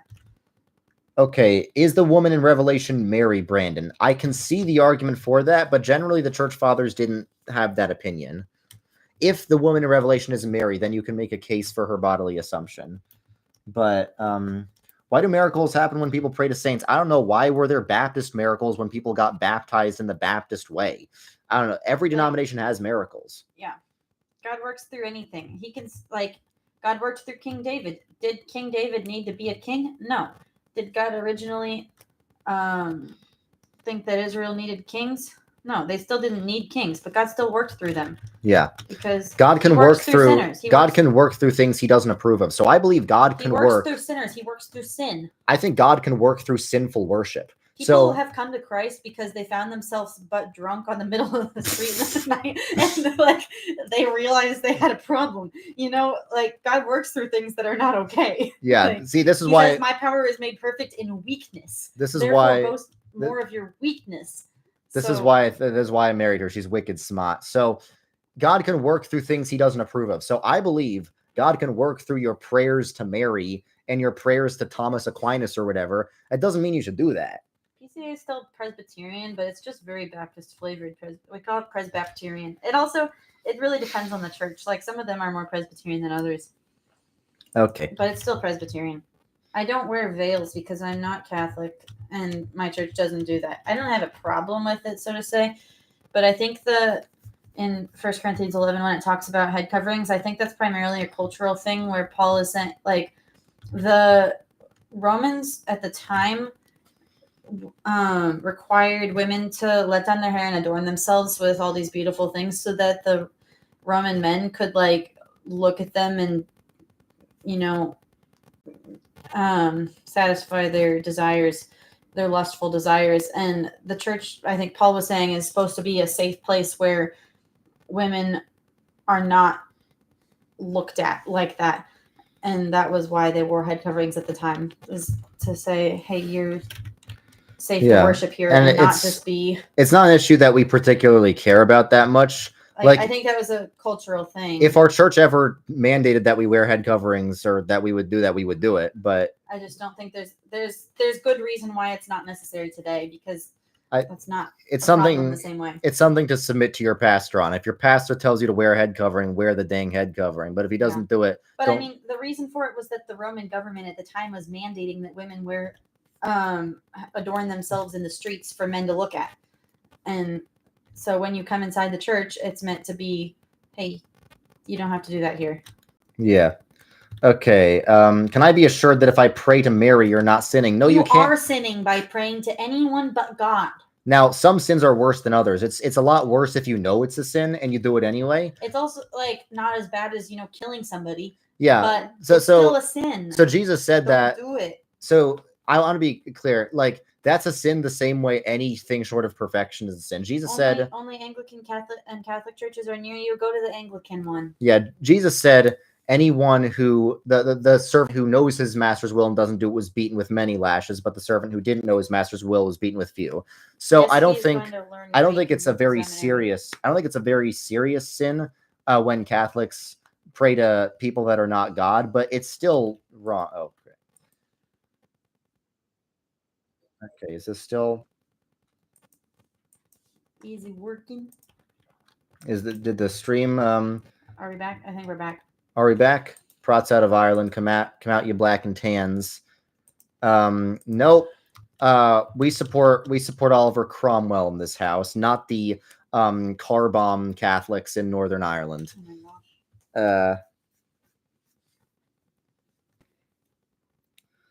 As Cromwell was not woke. As Reconquista doing Richard, we talked about this last night at Bible study when Jesus gives Peter the whatever and says, like, on this rock I build my church. He's talking about himself. God says, Isaiah, it says, on no other rock do I build my church other than on God alone. That's not what Isaiah says. Is there is no other rock but me. And like Cyprian says that all bishops are the heirs of Peter, not just the Bishop of Rome. And Jerome says that presbyters are identical to the bishops. So what that means is my dad is a pope with just as much spiritual authority as the Pope of Rome, because he's an elder in the church. Wow. Most of the church fathers interpreted the rock as Christ or Peter's confession of Christ, not as Peter himself.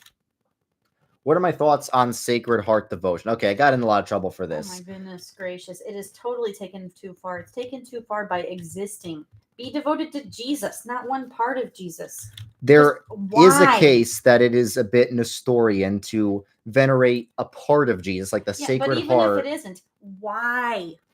And it's not a historic practice. It was just invented in the Middle Ages. And the Catholic... a bunch of people with worse issues than that. The Catholic mindset is we can just invent new worship practices right and left, and there's nothing wrong with doing that. The Reformed view is the regulative principle of worship, where if God does not command a particular worship practice, we don't do it. Do not pray to God's mother. Yes, Mary is the mother of God, but she is not God.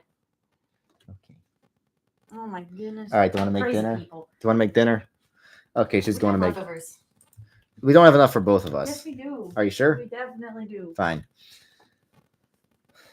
I made a delicious casserole yesterday. Reconquista's doing very well. Oh, yeah, Methodism in the Philippines. Stupid global Methodist church. Richard, what did you think about the dinner I made? The casserole is awesome. Very awesome. My wife made a great, great casserole. I don't usually like casserole, actually. I usually hate casserole. This is like the first casserole I made voluntarily. Ireland is very great, especially the orange part. Women don't only belong in the kitchen, but they should be in the kitchen sometimes. No, I'm not mad at... He's not mad at me. I'm just saying, don't get too much into a rage stage right now. Because some of our followers are Catholic, so we gotta... Yeah, they should become Protestant. Can you answer my last super chat? Okay, sorry, let me try and find it. I don't want to miss any super chats, because I want to answer all my super chats, and I don't want to miss them. Prots out of Ireland. I think I did respond to that. What's that one?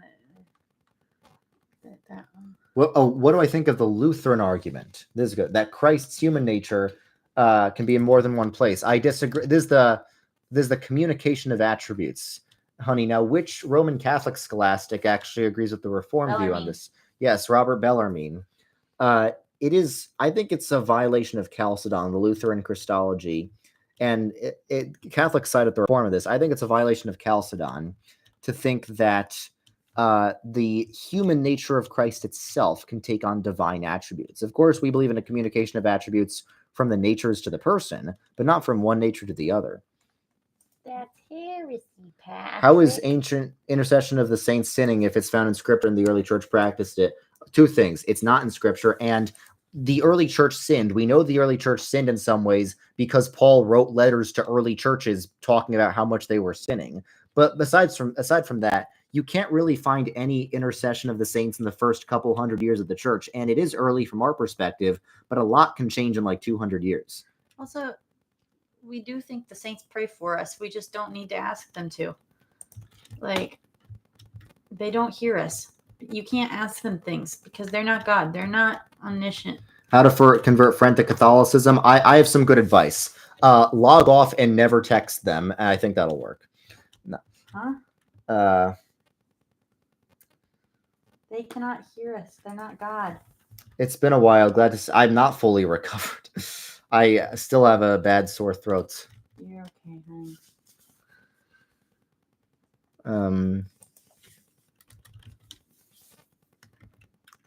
I think I'm the Protestant YouTuber that has the most Catholic followers. They're always waiting around for the day I become Catholic. It's not We going to are happen. Catholic. We're never becoming Roman Catholic because Yeah. we submit to God, not the Canon and Creed is the best PCA YouTuber, and he has a good video on the intercession of the saints and why we don't do it. Can you build a mosque on the Christian Minecraft server? Maybe in the Nether. Does our church have a ceiling fan? I don't know, actually. I don't think so. We have air conditioning. These are the Trinity arches. Wait until you read John Henry Newman. Yeah. He's already read it. I haven't read John Henry Newman myself yet. Okay, chicken jockey. Okay, this is the level of, intelligence we have in Catholic apologetics. Didn't the church father pray to Mary? Okay, I'm sorry. I thought we should be Protestant, man, but I didn't know what the church father said. So now that the church father said this, I guess I have to change my whole religion now. Church fathers, which church fathers? Athanasius says we know Jesus is God because we pray to him, and we wouldn't pray to him if he wasn't God. Athanasius is like the most important. Did I just insult Catholic apologetics? Heck yeah, because like 95% of it is like very... 95% of it is mental gymnastics, and the other 5% of it is synchronized mental gymnastics. Now, I will say, I am friends with a lot of Catholic apologists. I'm not naming names, but a lot of them have admitted to me in private that they have not read the Church Fathers and that they just parrot Catholic Answers articles. Seriously, like we're talking tens of thousands of subscribers here. Update, you're not going to die. Okay, that's good to know. Maybe don't take drugs next time. Good idea. Don't do drugs. You're not Catholic yet. Good, stay not Catholic. And when you're inquiring it, be reading the Reformed things alongside everything else so that you actually get it, and don't just go off of vibes, because this is about the stupidest thing you can do. Also, most Protestants who are like considering Catholicism are like not really Protestant. They're like non-denom or something. It's like every single time. You're probably just swayed by the vibes and you're looking for reasons to convert. Don't look for reasons to convert, okay? You're probably emotionally like, I really want to do this and I'm looking for logical evidence why I should. Why don't you look for logical evidence why you shouldn't? Because usually when you're looking for something, you're not considering both sides. Yeah, most Catholic apologists, they do not look into traditional... I mean, most people who are converting to Catholicism... You're almost certainly going off of feelings. And they don't bother looking into traditional Protestantism. They don't bother looking into totally Protestantism at all. If you're Protestant, really, really read the stuff. Message us and we can give you some stuff to read. Like, if you want stuff to read, let us know. We can give you stuff to read, and then you can stay Protestant. Did you see a Greek Septuagint focus? I mean... Look, we need both the Septuagint and the Masoretic text. Yeah, submit to Christ through the Presbyterian Church of Ireland. That's what you should do. Or any Presbyterian church. You would convert to Catholicism as a non-denominational. Yeah, big surprise. Ooh, somebody was looking for reasons to become Catholic and became Presbyterian. That's based. Hey, Joe 4JJ, you looked for reasons to become Catholic and became Presbyterian. Yeah, Let's go. Because when you really look into it, you realize that the Presbyterian Church is the true continuation of the early church. It's the most similar. Okay, just how similar is infra-Calvinism to Thomism? It is identical. Infralapsarian Calvinism is identical to Thomism on the question of election. Don't submit to Rome. You guys realize that the Roman Catholic Church is literally the continuation of the Roman Empire. Yeah, it's literally just someone needed to fill the void. The Reformed Church is the continuation of the early church. The Roman Catholic Church is the continuation of the Roman Empire. Okay, that's enough anti-Catholicism for today. Okay. Hail Mary. Hail Ave Christus Rex. Hail the risen Christ. Based. Mary does have a lot of grace. But when somebody tried to venerate Mary in the Gospels, and Jesus said, rather blessed are those who hear the word of God and believe it.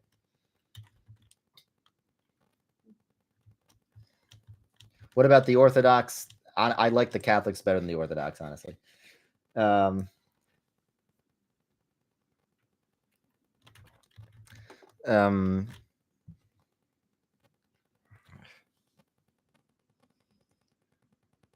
Okay.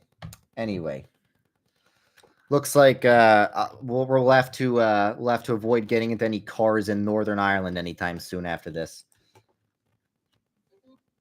Okay. Look, we think Catholics are Christians. We are a lot more charitable. We absolutely do. We are a lot They're more. still my brothers and sisters in Christ. We are a lot more charitable to Catholics than the average Calvinist you'll find on the internet. The only reason I would much rather somebody be Catholic than atheist, or Catholic than Muslim, or Catholic than Buddhist, or anything else. I'd rather someone be Catholic than like mega church non-denom even. But I just think that you should not pray to Mary, or ask Mary to pray for you. Here, okay, let me be 100% honest. The reason that we're a bit less friendly to Catholicism than we used to be is because back in the day, back when the whole Christian internet was like Reformed Baptist, Catholics were like the underdogs, so I supported them big time. I was the one defending Catholicism, and a lot of people became Catholic because of my videos. They just honestly explained Catholicism without the straw man, and I said Catholicism is a legitimate form of Christianity. But I feel like they took advantage of that, because now that my videos helped Catholic apologetics rise, they've turned around and started endlessly strawmanning Protestantism. So I don't hate Catholics. I don't think they're damned or anything. I just think their apologetics relies on a lot of sophistry and dishonesty. And I feel a bit taken advantage of, because I was always very charitable to them. But now, overall, Catholic apologetics is not returning the favor. There are a few good ones. There's Trent Horn. He's great. Christian Wagner and Kevin Fernandez are very intellectually honest. But for the most part, it's just very, very cheap straw men of Protestantism. Okay. You became Calvinist. You shouldn't become Calvinist for me. That's a 7-cent thing. Oh, wait, no. I'm not answering the Argentinian slop. Look. Okay, I have a question for Argentina as the country. Have you considered just not being poor? Like, if you're poor, why? Just buy more money, bro. Seriously. Okay, dude, don't worship Zoomer. Worship God. Okay, what do I say? Okay, Hunter Weston, thanks for the super chat. Jesus is the goat. What do I say to my friends at a Baptist school that thinks the sacraments are symbolic? Read the Bible. 1 Peter 3:21 says baptism saves. John 6 says, unless you eat the flesh of the Son of Man and drink his blood, you have no life in you. So that's what you should say to this. All right, anyway. That was fun exploring. I'm going back to my church to build some stuff now. Here is St. Athanasius Presbyterian Church. Okay. Which church father had the most Presbyterian of a theology? Let's see. Clement of Rome is a good one. The Apostolic Fathers, I think, are the closest to Presbyterianism overall.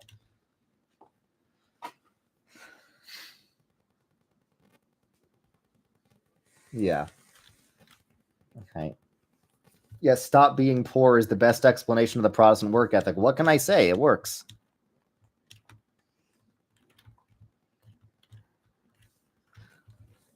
Anglican choral music is based. It is pretty based. Favorite non-Calvinist denomination, Lutheran. Same. I have read Justin Martyr. I've read all of his stuff. And what do you think about what he said? It's pretty based. What did he say? A lot of stuff. Tell them about it.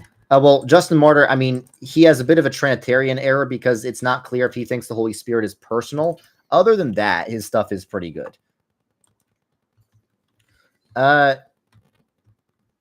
Nothing I recall. Well, yes, go read the Scots Confession. What Justin Martyr does say is that there's two offices. There's elders and bishops. Sorry, not elders and bishops. Deacons and bishops, or deacons and elders. Same thing.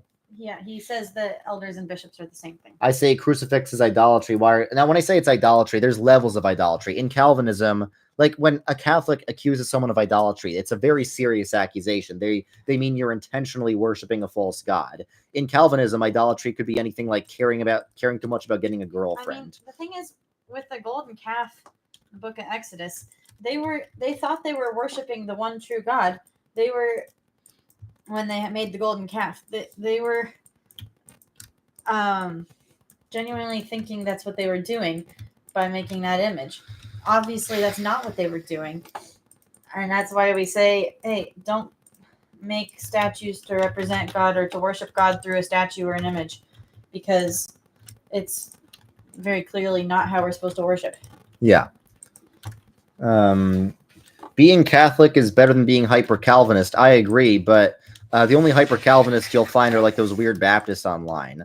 Like hyper Calvinism, even really Calvinist. yeah, hyper Calvinism is where you think like God doesn't love everyone, and yeah, that is heresy because God is love. But luckily, I'm not a hyper Calvinist, and basically no Presbyterians are hyper Calvinists. Build your crafting table on top of a thing. Well, I felt like it. Oh, that's a nice video idea. Nice, good idea. Overclock. Which church father? Denomination's favorite church father. I would say for the Eastern Orthodox, it might be either obviously John Hey, Damascene. don't spoil it. You gotta make the video. I'm giving a sample. So John Damascene would be like a obvious choice, but if he's too late, then I'd say Gregory of Nazianzus would be the most Eastern Orthodox one. Well, Palamas is like 1200. He's not a church father. I know. Okay, why am I not Catholic? Is there a specific reason why? Let me answer this one. Yeah, it's like there's not one issue that I just need some Catholic Answers article to explain away. It's a little bit of everything on every issue. I think the Reform view is biblical and the Catholic view is, not. Every issue we disagree on, that is. Like, I think they have a biblical view of, Jesus is God and all the essentials. Okay.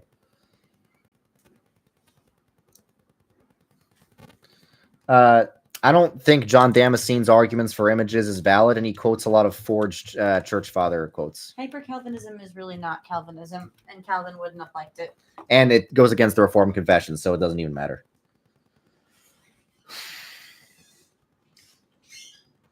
Yes, Calvinists believe in a personal relationship with Christ. Everyone does. Twist, that depends. I think you should go to a Presbyterian church. Let me send you a map where you can find one. Presbyterian or Lutheran or something like that. And read the Scots Confession. Now, Twist, I think the fact that you didn't defend yourself saying you're not a 15-year-old who just learned what orthodoxy is implies that you probably are a 15-year-old who just learned what holy orthodoxy is. Now, just because you're like 15 doesn't mean you can't have beliefs. It does mean you should be a bit less overconfident about your beliefs when arguing with strangers on the internet. Why do you believe in predestination? The Bible teaches it. Read Romans 9. Okay, let's get some super chats here. We're going to prioritize that. We've been going almost 2 hours, but we're going to prioritize. Okay, I agree with what she's saying, but why so hostile against Catholic doctrine? Once again, we used to be the most pro... Because they're trying to strawman us. They're trying to... They're just like, my husband got them a lot of respect and following, and they're kind of throwing it in his face.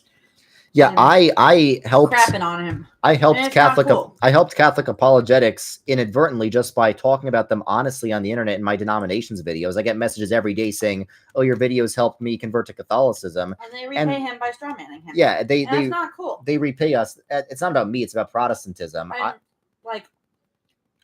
We have to respond to the false accusations about Protestantism. Caleb, you say you're going to pray to Mary that we return to Rome. Why was that your first instinct rather than praying to God? Yeah. I'm just wondering. You know, if you really think that Rome is superior, which it's not, you should, pray to Jesus. Yeah, so I don't mind. Mary is not God. She can't do anything about it. I don't mind if some of you guys became Catholic because you watched my videos honestly and it helped you explore Rome or whatever. But I do mind that this surge in online Catholicism has led to endless ridicule of the Protestant faith. And that's something I'm not going to stand for. Endless Catholic memes about how, average Catholic church, tourist attraction cathedral, average Protestant church, strip mall. So that's not okay. It's not funny. It's just false. And it's a meme that's been really old by now. You like Protestants? That's good to know. And again, there's Catholic apologetics. There's Catholic apologists who are fair, like Trent Horn, and the hate against Protestants on the internet has gone too far. Yes, it has for a long time. I tend to support underdog denominations on the internet. That's why I used to support Catholics a lot because they were the underdog on the internet. Now they're not. So now I support like Methodists and Congregationalists because they need a stronger internet presence. If they start being hostile to Presbyterians, but I don't think that's in their nature to be, though they're still sinners. That'll be a different picture. But and the problem that I think we're gonna find is that. Do I see a Messenger of Truth video about me? He's made like 5 of them. If he does another one, I might respond pointing out all his ridiculous theological beliefs and how he has no idea what Protestantism is. The reason I'm not worried about Methodists and Congregationalists is because they don't claim to be the one true church. And they're not constantly doing hit pieces against Presbyterians. Yeah, but if they started, I don't think they would start even because they don't claim to be the one true church. They're in communion with us. Mm-hmm. I don't appreciate any church saying that you have to be in their church to be saved. Because one, Christianity is not about salvation, it's about glorifying God. And two, no human has the perfect answers to that. So don't claim that you do. Right. Okay. There's a lot of text without any text. Messenger of Truth literally condemns every Christian influencer to hell. That's not cool. Yeah. Who's that? Well, Messenger of Truth has made some videos against me, but he says that you're not a real Protestant if you have more affinity with Catholics than with... We agree with everything the Scots Confession says. I would be less harsh than the Scots Confession about the Mass, but I'd agree with it in substance. I don't know yeah, if I would. I'd be a bit less harsh than the Scots Confession. That's generous of you. Okay, yeah. What are some topics in which mainline Presbyterianism is underrepresented? I'd say everything. I think Bruce Gore is like the best mainline Presbyterian YouTuber. He's PCUSA. He's awesome. That's an infallible contradiction. You don't think Catholics and Eastern Orthodox say Protestants are damned? I mean, they have infallible councils saying that. So they also have infallible councils saying both sides of that. Yeah, they have infallible councils saying each other are damned as well. They have infallible councils that contradict on that matter. That's why we're not either of those.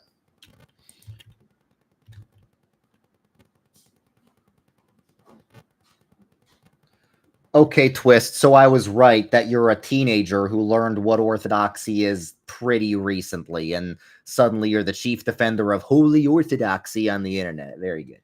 Favorite cigs. I only smoked a cigarette once. I don't recommend it. It's just like tastes like paper. But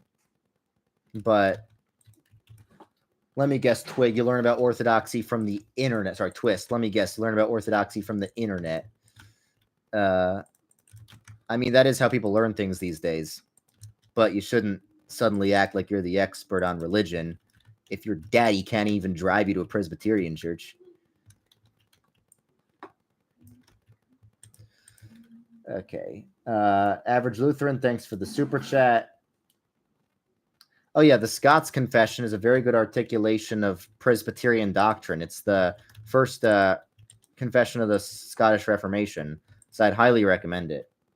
Okay, the average Lutheran. How do you meet Christian women with great theology? It's hard. I had to go over 1,000 miles away to find my wife.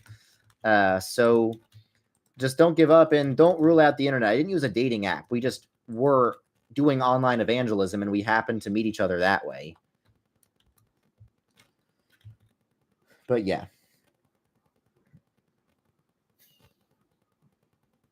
I should do an interview with Ruslan. I've talked to Ruslan a lot. Westminster versus Scots. I think we need both. I think they both. Yeah, you're right. Never say. Yep, I knew it. I knew it. I'm right about people. I appreciate your honesty, Twist. I appreciate your honesty. Okay, where does Davenant differ from Amaro on hypothetical universalism? Also, okay, so Amaro is an Amaraldian, as the name implies. Amaro thought that in the logical order of God's decrees, God decreed to make salvation to have a sacrifice sufficient for all before God chose who to save and who not to save. Even though I'm not a hypothetical universalist, it's not fair to call Davenant an Amaraldian, and most of the critics of hypothetical universalism are only really dealing with the Amaraldian variety. I don't think Davenant really takes a side on the infralapsarian, supralapsarian debate. A lot of people thought it was vain speculation. I don't. I think scripture is pretty clear on that, but I'm a supralapsarian. However, Davenant did not take a side. Davenant's hypothetical universalism is just, you could call it 4-point Calvinism, even though I don't think the 5 points of Calvinism are helpful in any way. What Davenant believed is that, Jesus died for all sufficiently. Jesus died for all on the condition that they would believe. So it's hard to determine the difference between this view and like a Lutheran view or an Arminian view. I'm sure that there is a bit of a difference. It's not that much. But I'm still not a hypothetical universalist. I don't want to call myself an Owenian because I don't think Owen talked enough about the sense in which Christ did die for all. But regarding the extent of Christ's penal substitutionary atonement itself, I would say, I would agree with John Owen, Samuel Rutherford, William Perkins. Okay, thoughts on the Assyrian Church of the East. The Assyrian Church of the East is the literal, historic Nestorian church, and they are less Nestorian than a lot of evangelicals today. So that's what I'd say about them. I'm studying a different denomination every month this year, and one of the months, February, I studied the Assyrian Church of the East. So I literally read like Nestorian liturgies. It was pretty cool to read, actually. So I was reading these liturgies where they literally venerate Saint Nestorius. That's just kind of funny to see in a liturgy, seeing Saint or Mar Nestorius, as they call him. Mar is like the Assyrian word for like saint. To see Nestorius venerated as a saint like that, it's kind of crazy.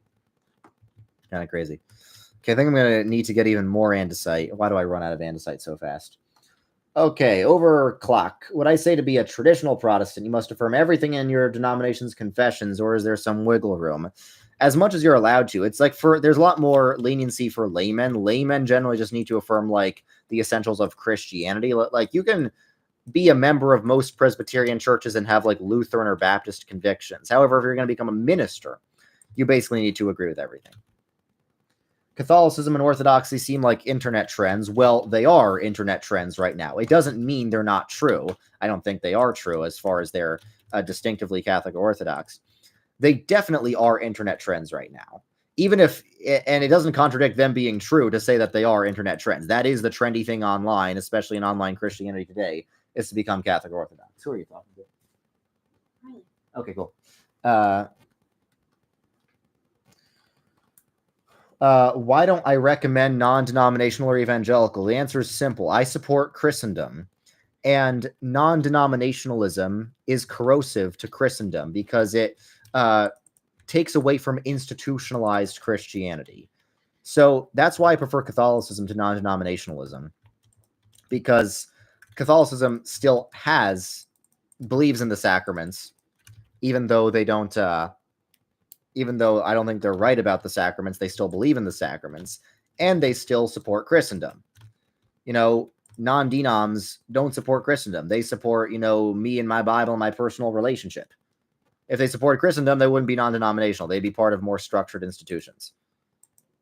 So, yeah, I support Christendom, specifically Protestant Christendom, but Christendom generally speaking. I'd rather take Catholic Christendom than Satandom, which is basically what the powers that be are trying to build in today's day and age. So, yeah. Okay, rowboats. A lot of the churches near you are a very hot walk. Do I just tough it out or go online? Yeah, man. The early Christians were fed to lions for their faith, and Christians in China have to travel 200 miles to go to church. But, bro, I didn't realize it was a long walk. I didn't realize that. I'm sure they'll understand. I'm sure that the early Christians who were fed to lions are going to be weeping with sorrow for your horrible situation. That you have a far walk to go to church. I'm sure you can tough it out. Go, yeah, tough it out, please. His thing said, should I tough it out? Yes, you should tough it out. Yeah. People would rather you show up sweaty than not show up. Yeah. Why didn't? Okay, good question, Arcane Gaming. Why didn't I convert to Eastern Orthodoxy after studying? Well, after studying, I learned that Eastern Orthodoxy is not as theologically unified as I thought it was. Like, there's the J. Dyer School of Eastern Orthodoxy, which is a school of Orthodoxy, but there's also people who are much more okay with sort of ecumenism with Catholicism and stuff. So I noticed it wasn't as unified as I thought it was. And also, just, I disagree with it theologically. Even though some forms of Orthodoxy are, like, very consistent systems, like, especially J. Dyer's School of Orthodoxy, like, Scripture clearly teaches predestination in the Filioque. I'm not going to give that up just because, Orthodoxy's got some nice traditions and stuff. Okay, that's a lot of andesite. Thank you. Thank you for this andesite. Thank you.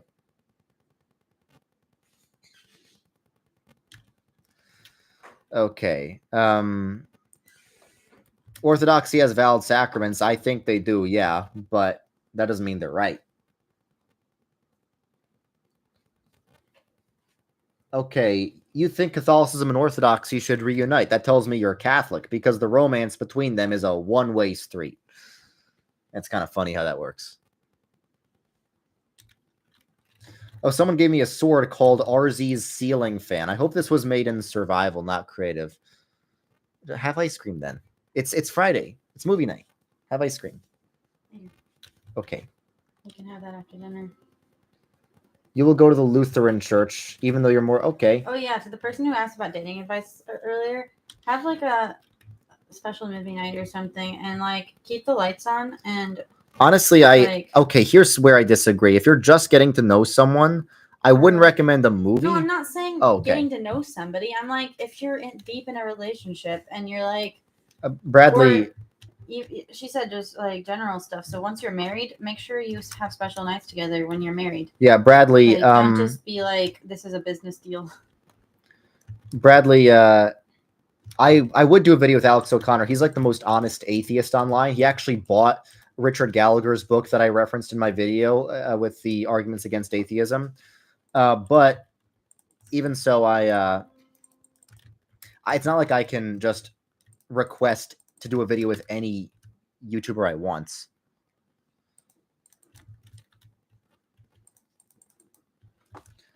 Presbyterians are better than EOs. So I got Christian Wagner to admit that overall, Catholicism is closer to Calvinism than it is to Eastern Orthodoxy. And by the way, the whole stuff about EOs have valid sacraments according to Catholicism. Now, Kevin Fernandez explained to me that it doesn't mean EOs can be saved normally. It just means that Catholics can take their sacraments in emergencies. It doesn't mean that the sacraments savingly benefit them. Twist, yeah, I heard you. I know I bully you. I bully people sometimes. I'm a New Yorker. That's how I communicate. But yeah, that is valid. I know that everyone's situation is different. Valid but illicit, yeah. Just like a lot of the sacraments in the PC USA, to be honest.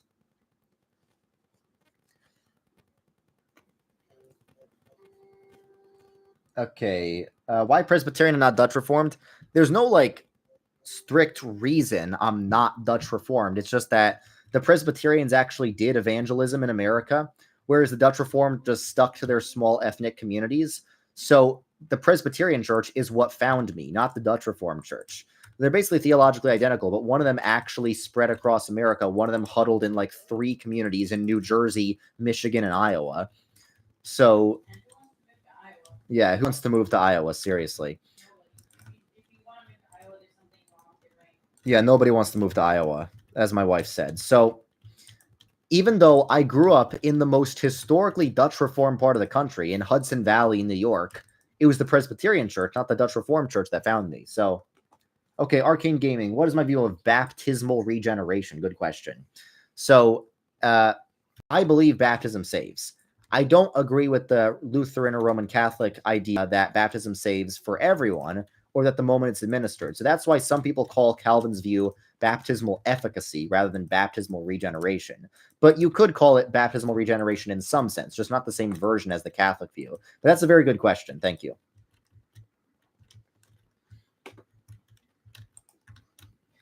Yeah, Dottie, that's a very funny point. These questions are like, why didn't you join my denomination that has like 4 churches in Southwest Idaho? Are you talking about the CREC? Because the CREC is basically literally like that. That's like how the AMIA. Oh yeah.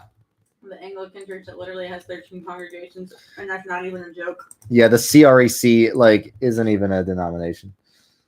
Right. Thoughts on your channel? I'm not sure what your channel is. Do I think Western Christianity will unite? So I hope that Protestants and Catholics unite as long as we don't have to submit to the Pope. What I hope for is that the Catholic Church, Vatican II is even harder and pulls a Vatican III where they say, turns out you can be Christian without being under the Pope, and they enter into full communion with Presbyterians without us having to submit to them.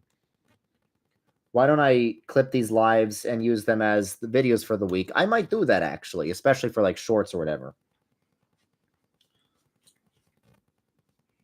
I should become a confessional Lutheran. I've been tempted sometimes. Thoughts on Iron Inquisitor becoming a priest? Iron Inquisitor is a good friend of mine. I really respect his decision. It's a very humble of him to give up YouTube to become a priest.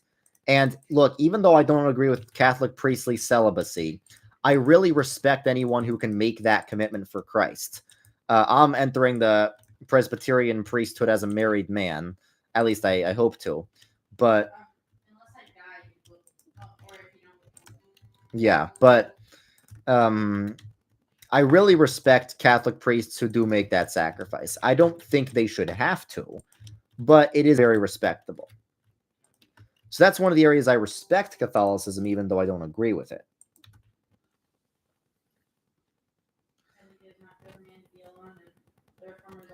No, I'm not going to blow up Catholic churches in Minecraft. Every denomination, every, legitimate denomination is allowed to build on the server, even non-denominational.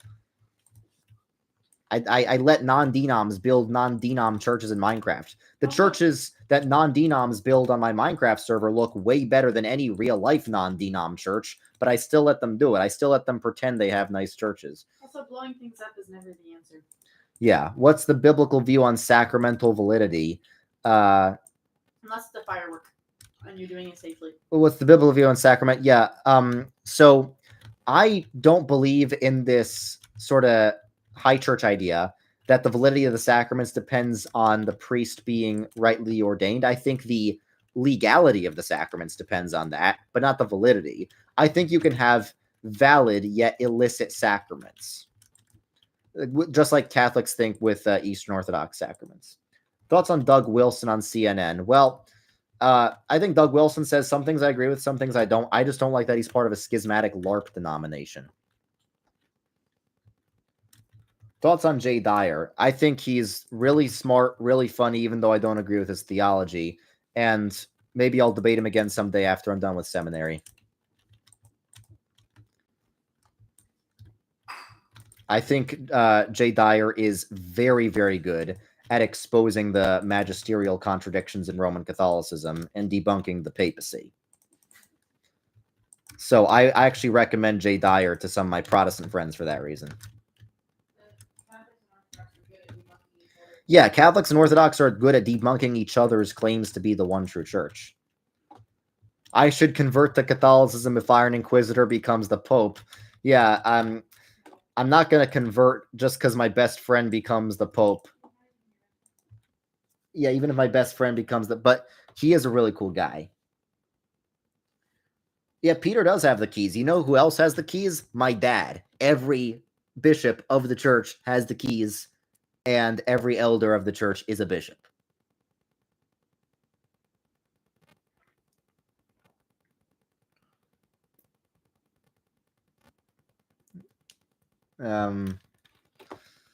Okay. We're gonna have to go in like 15-ish minutes. Or whenever, yeah. Okay, what's the best... good question. What's the best conservative retreatist denomination? I'm not sure if the CRCNA counts because they didn't exactly split off because of liberalism. Maybe I'll say the United Reformed Church, the URC. I've never seen a URC church. Like, the URC is the schismatic Dutch Reformed denomination, but they're actually less contemporary than the RCA and the Christian Reformed Church. Like, they're less likely to have contemporary worship. So I'd say the best schismatic denomination might be the United Reformed Church, the URCNA. Oh, yeah, CC. No, never mind. Joshua, yes, you're right.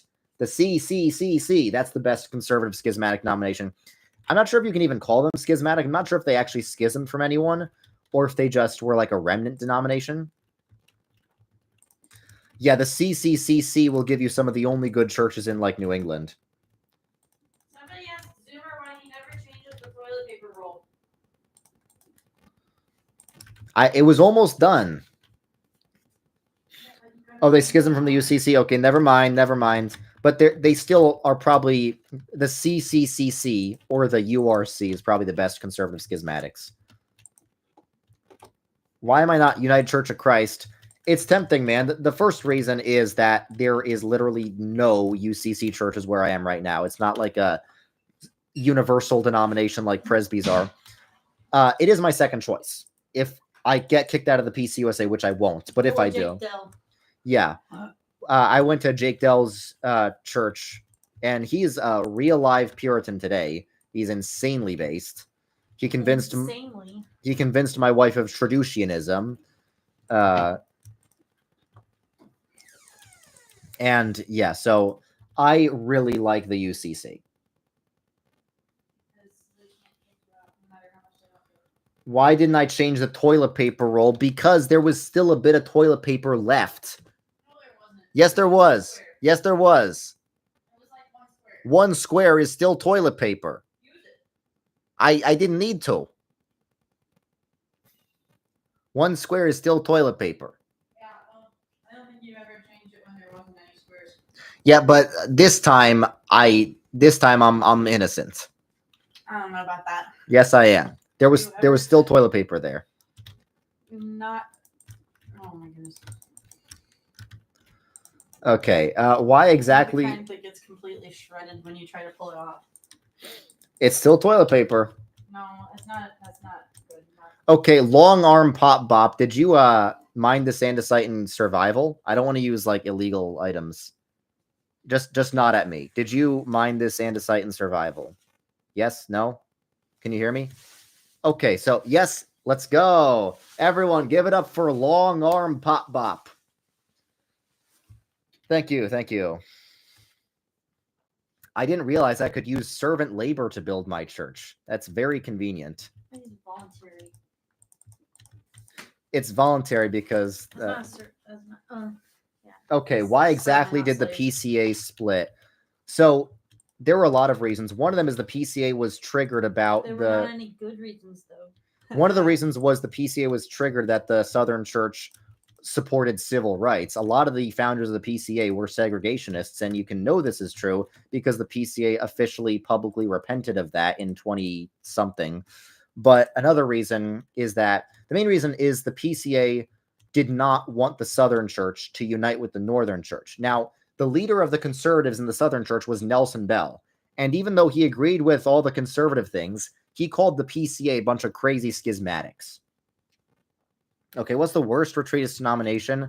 I mean, nobody's worse than Global Methodists. Yeah, this person said besides GMC. I honestly think ECO might be the worst because it's tempting to like ECO because they actually do have a ton of pretty buildings, unlike PCA. But they didn't even become confessional. Like, their theology is just vague, big Eva slop. They made this new seminary called the Flourish Institute of Theology. They put the word flourishing on everything. Ceiling fan plushie? Honey, are we making a ceiling fan plushie? We should, because these crazy people will buy it.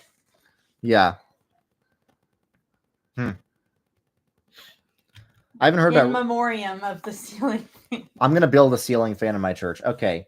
What about the real question nobody's asking? Would Martin Luther or Leo X win in a fist fight? The validity of the Reformation depends on this. I don't know. Look at pictures of them. Neither of them look the most healthy, all right? Like, both of them could really hit the gym. Zwingli would beat all of them in a fist fight because Zwingli died in battle. Hey, thanks for the generous super chat, Brandon. Thanks for giving me American dollars and not Argentinian fake monopoly money. You should check out Atheist Church Audit, known as Heliocentric. He is very insightful. Well, thank you. I will definitely check him out. Okay. Thank you.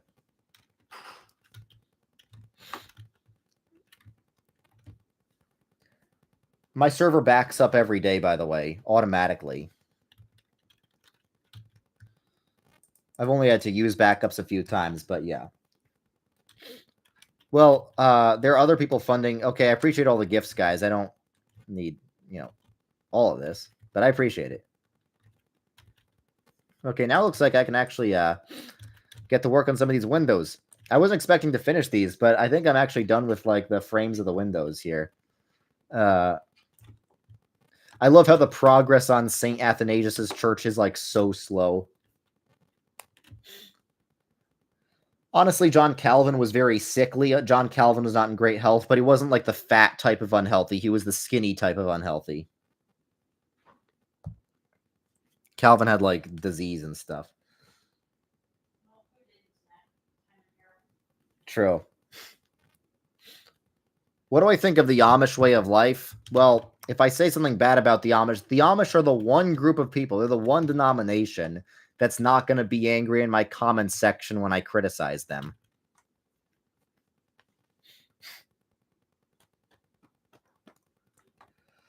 Any final questions? I think we could wrap it up in a few minutes. Yeah, when I say questions, you guys know what I mean by questions. I'm not willing to give up any doctrine to have unity with the church. Okay, is the ELCA okay? No, they need CPR real fast. Now, there's a lot of very good churches in the ELCA, but overall, no, the ELCA is not okay. Doesn't mean we need to give up on it. It means we got to fix it. And luckily, I know some people that are trying to fix it.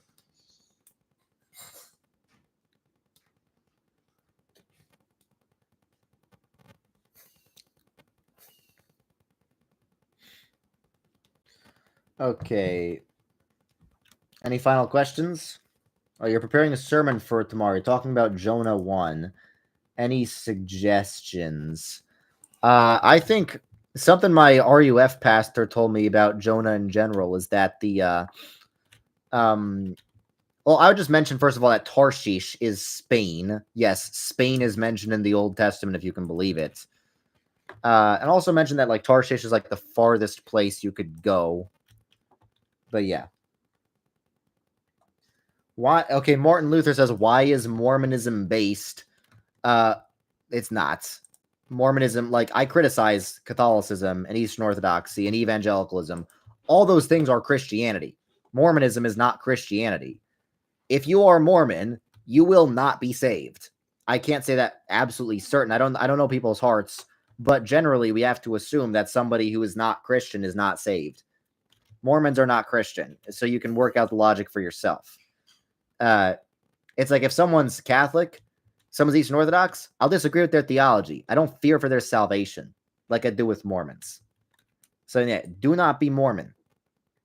And I think Mormonism is good evidence that, you know, Catholicism, Protestantism, and Eastern Orthodoxy are all not heretical, because Mormonism shows that heresy is pretty dang obvious. It's like when the Bible warns us about false teachers, they're not talking about like the filioque or essence energies distinction. They're talking about God making black people black as a curse and changing his mind in the 1970s. You know? That's what people mean when they talk about false teaching. That's what the Bible means, I think. No, LDS is not Christian. Christians believe in the eternal God, not God who used to be a man like we are. Yeah, we believe that that the Trinity is one being, not three. And we are not going to become what God is, by the way. So no, LDS is not Christian. That's something, okay, Protestants, Catholics, Eastern Orthodox, evangelicals can all agree LDS is not Christian.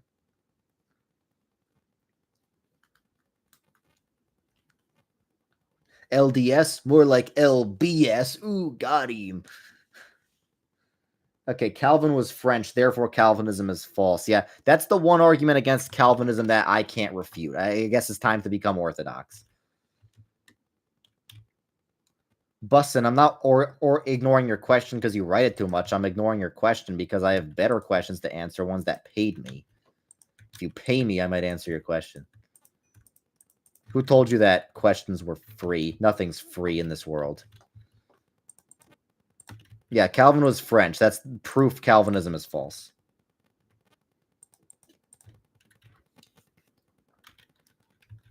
What happened to Theology Matters? Oh, you want to become PFTK member? Email me right now at gospelfortheleast@gmail.com. Theology Matters is alive and well, and if you're PCUSA and you're based, you can become a PFTK member. Email me right now at gospelfortheleast@gmail.com. I'm putting this in the chat right now. Reformed Ensign. So email me about becoming a PFTK member. Theology Matters is doing really well right now, and PFTK has an official collaboration with Theology Matters. So we are good friends with them. All right.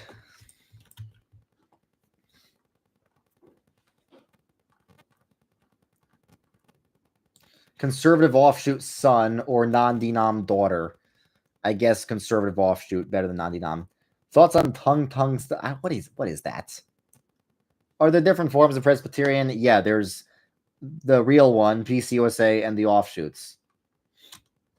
There's also like different countries. Thoughts on EPC? It's schismatic. I think it's one of the better schismatics, but it's schismatic. They're in communion with the Presbyterian Church of Ireland, though, and that's pretty cool, I think. Thoughts on Unitarian Universalists? Heretics. They don't believe the Trinity. They don't believe Christianity is objectively true.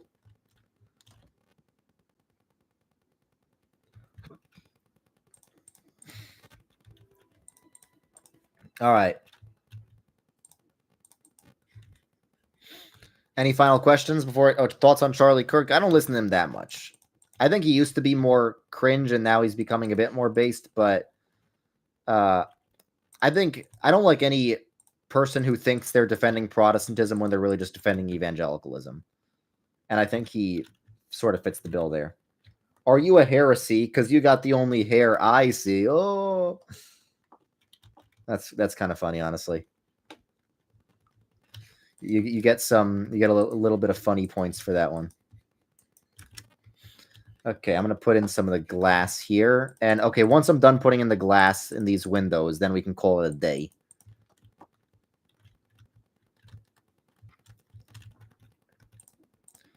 Okay. Am I Sigma? I don't know. Probably not.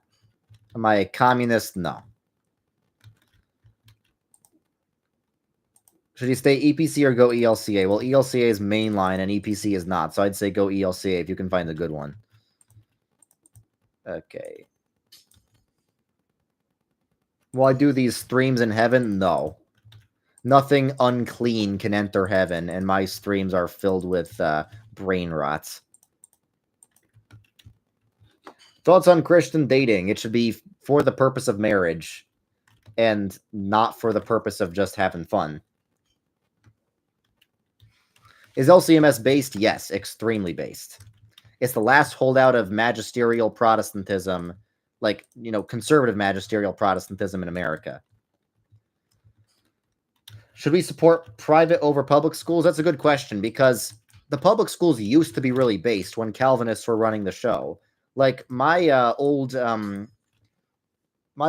orchestra teacher grew up in Texas in the 1950s. He said even in rural Texas, all the public schools would have like top-notch school orchestras. So if we can make public school like that again, then I'd very much support public school. But right now, that's not what public school is like. Right now,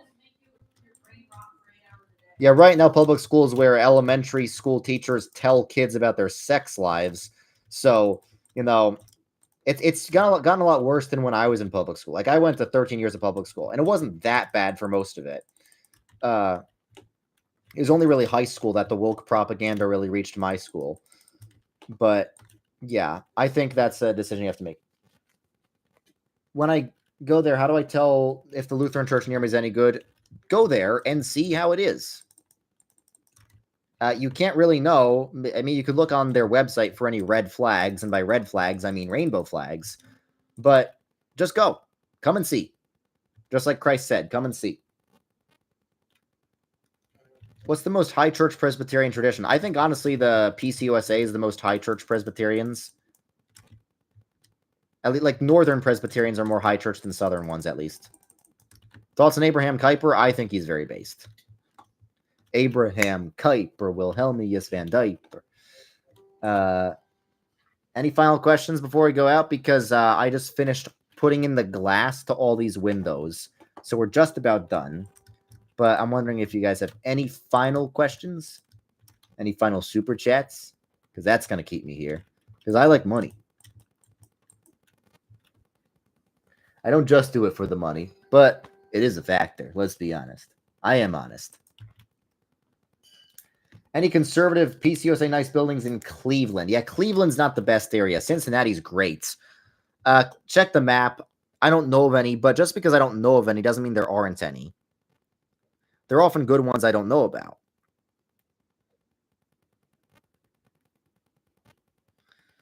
Okay.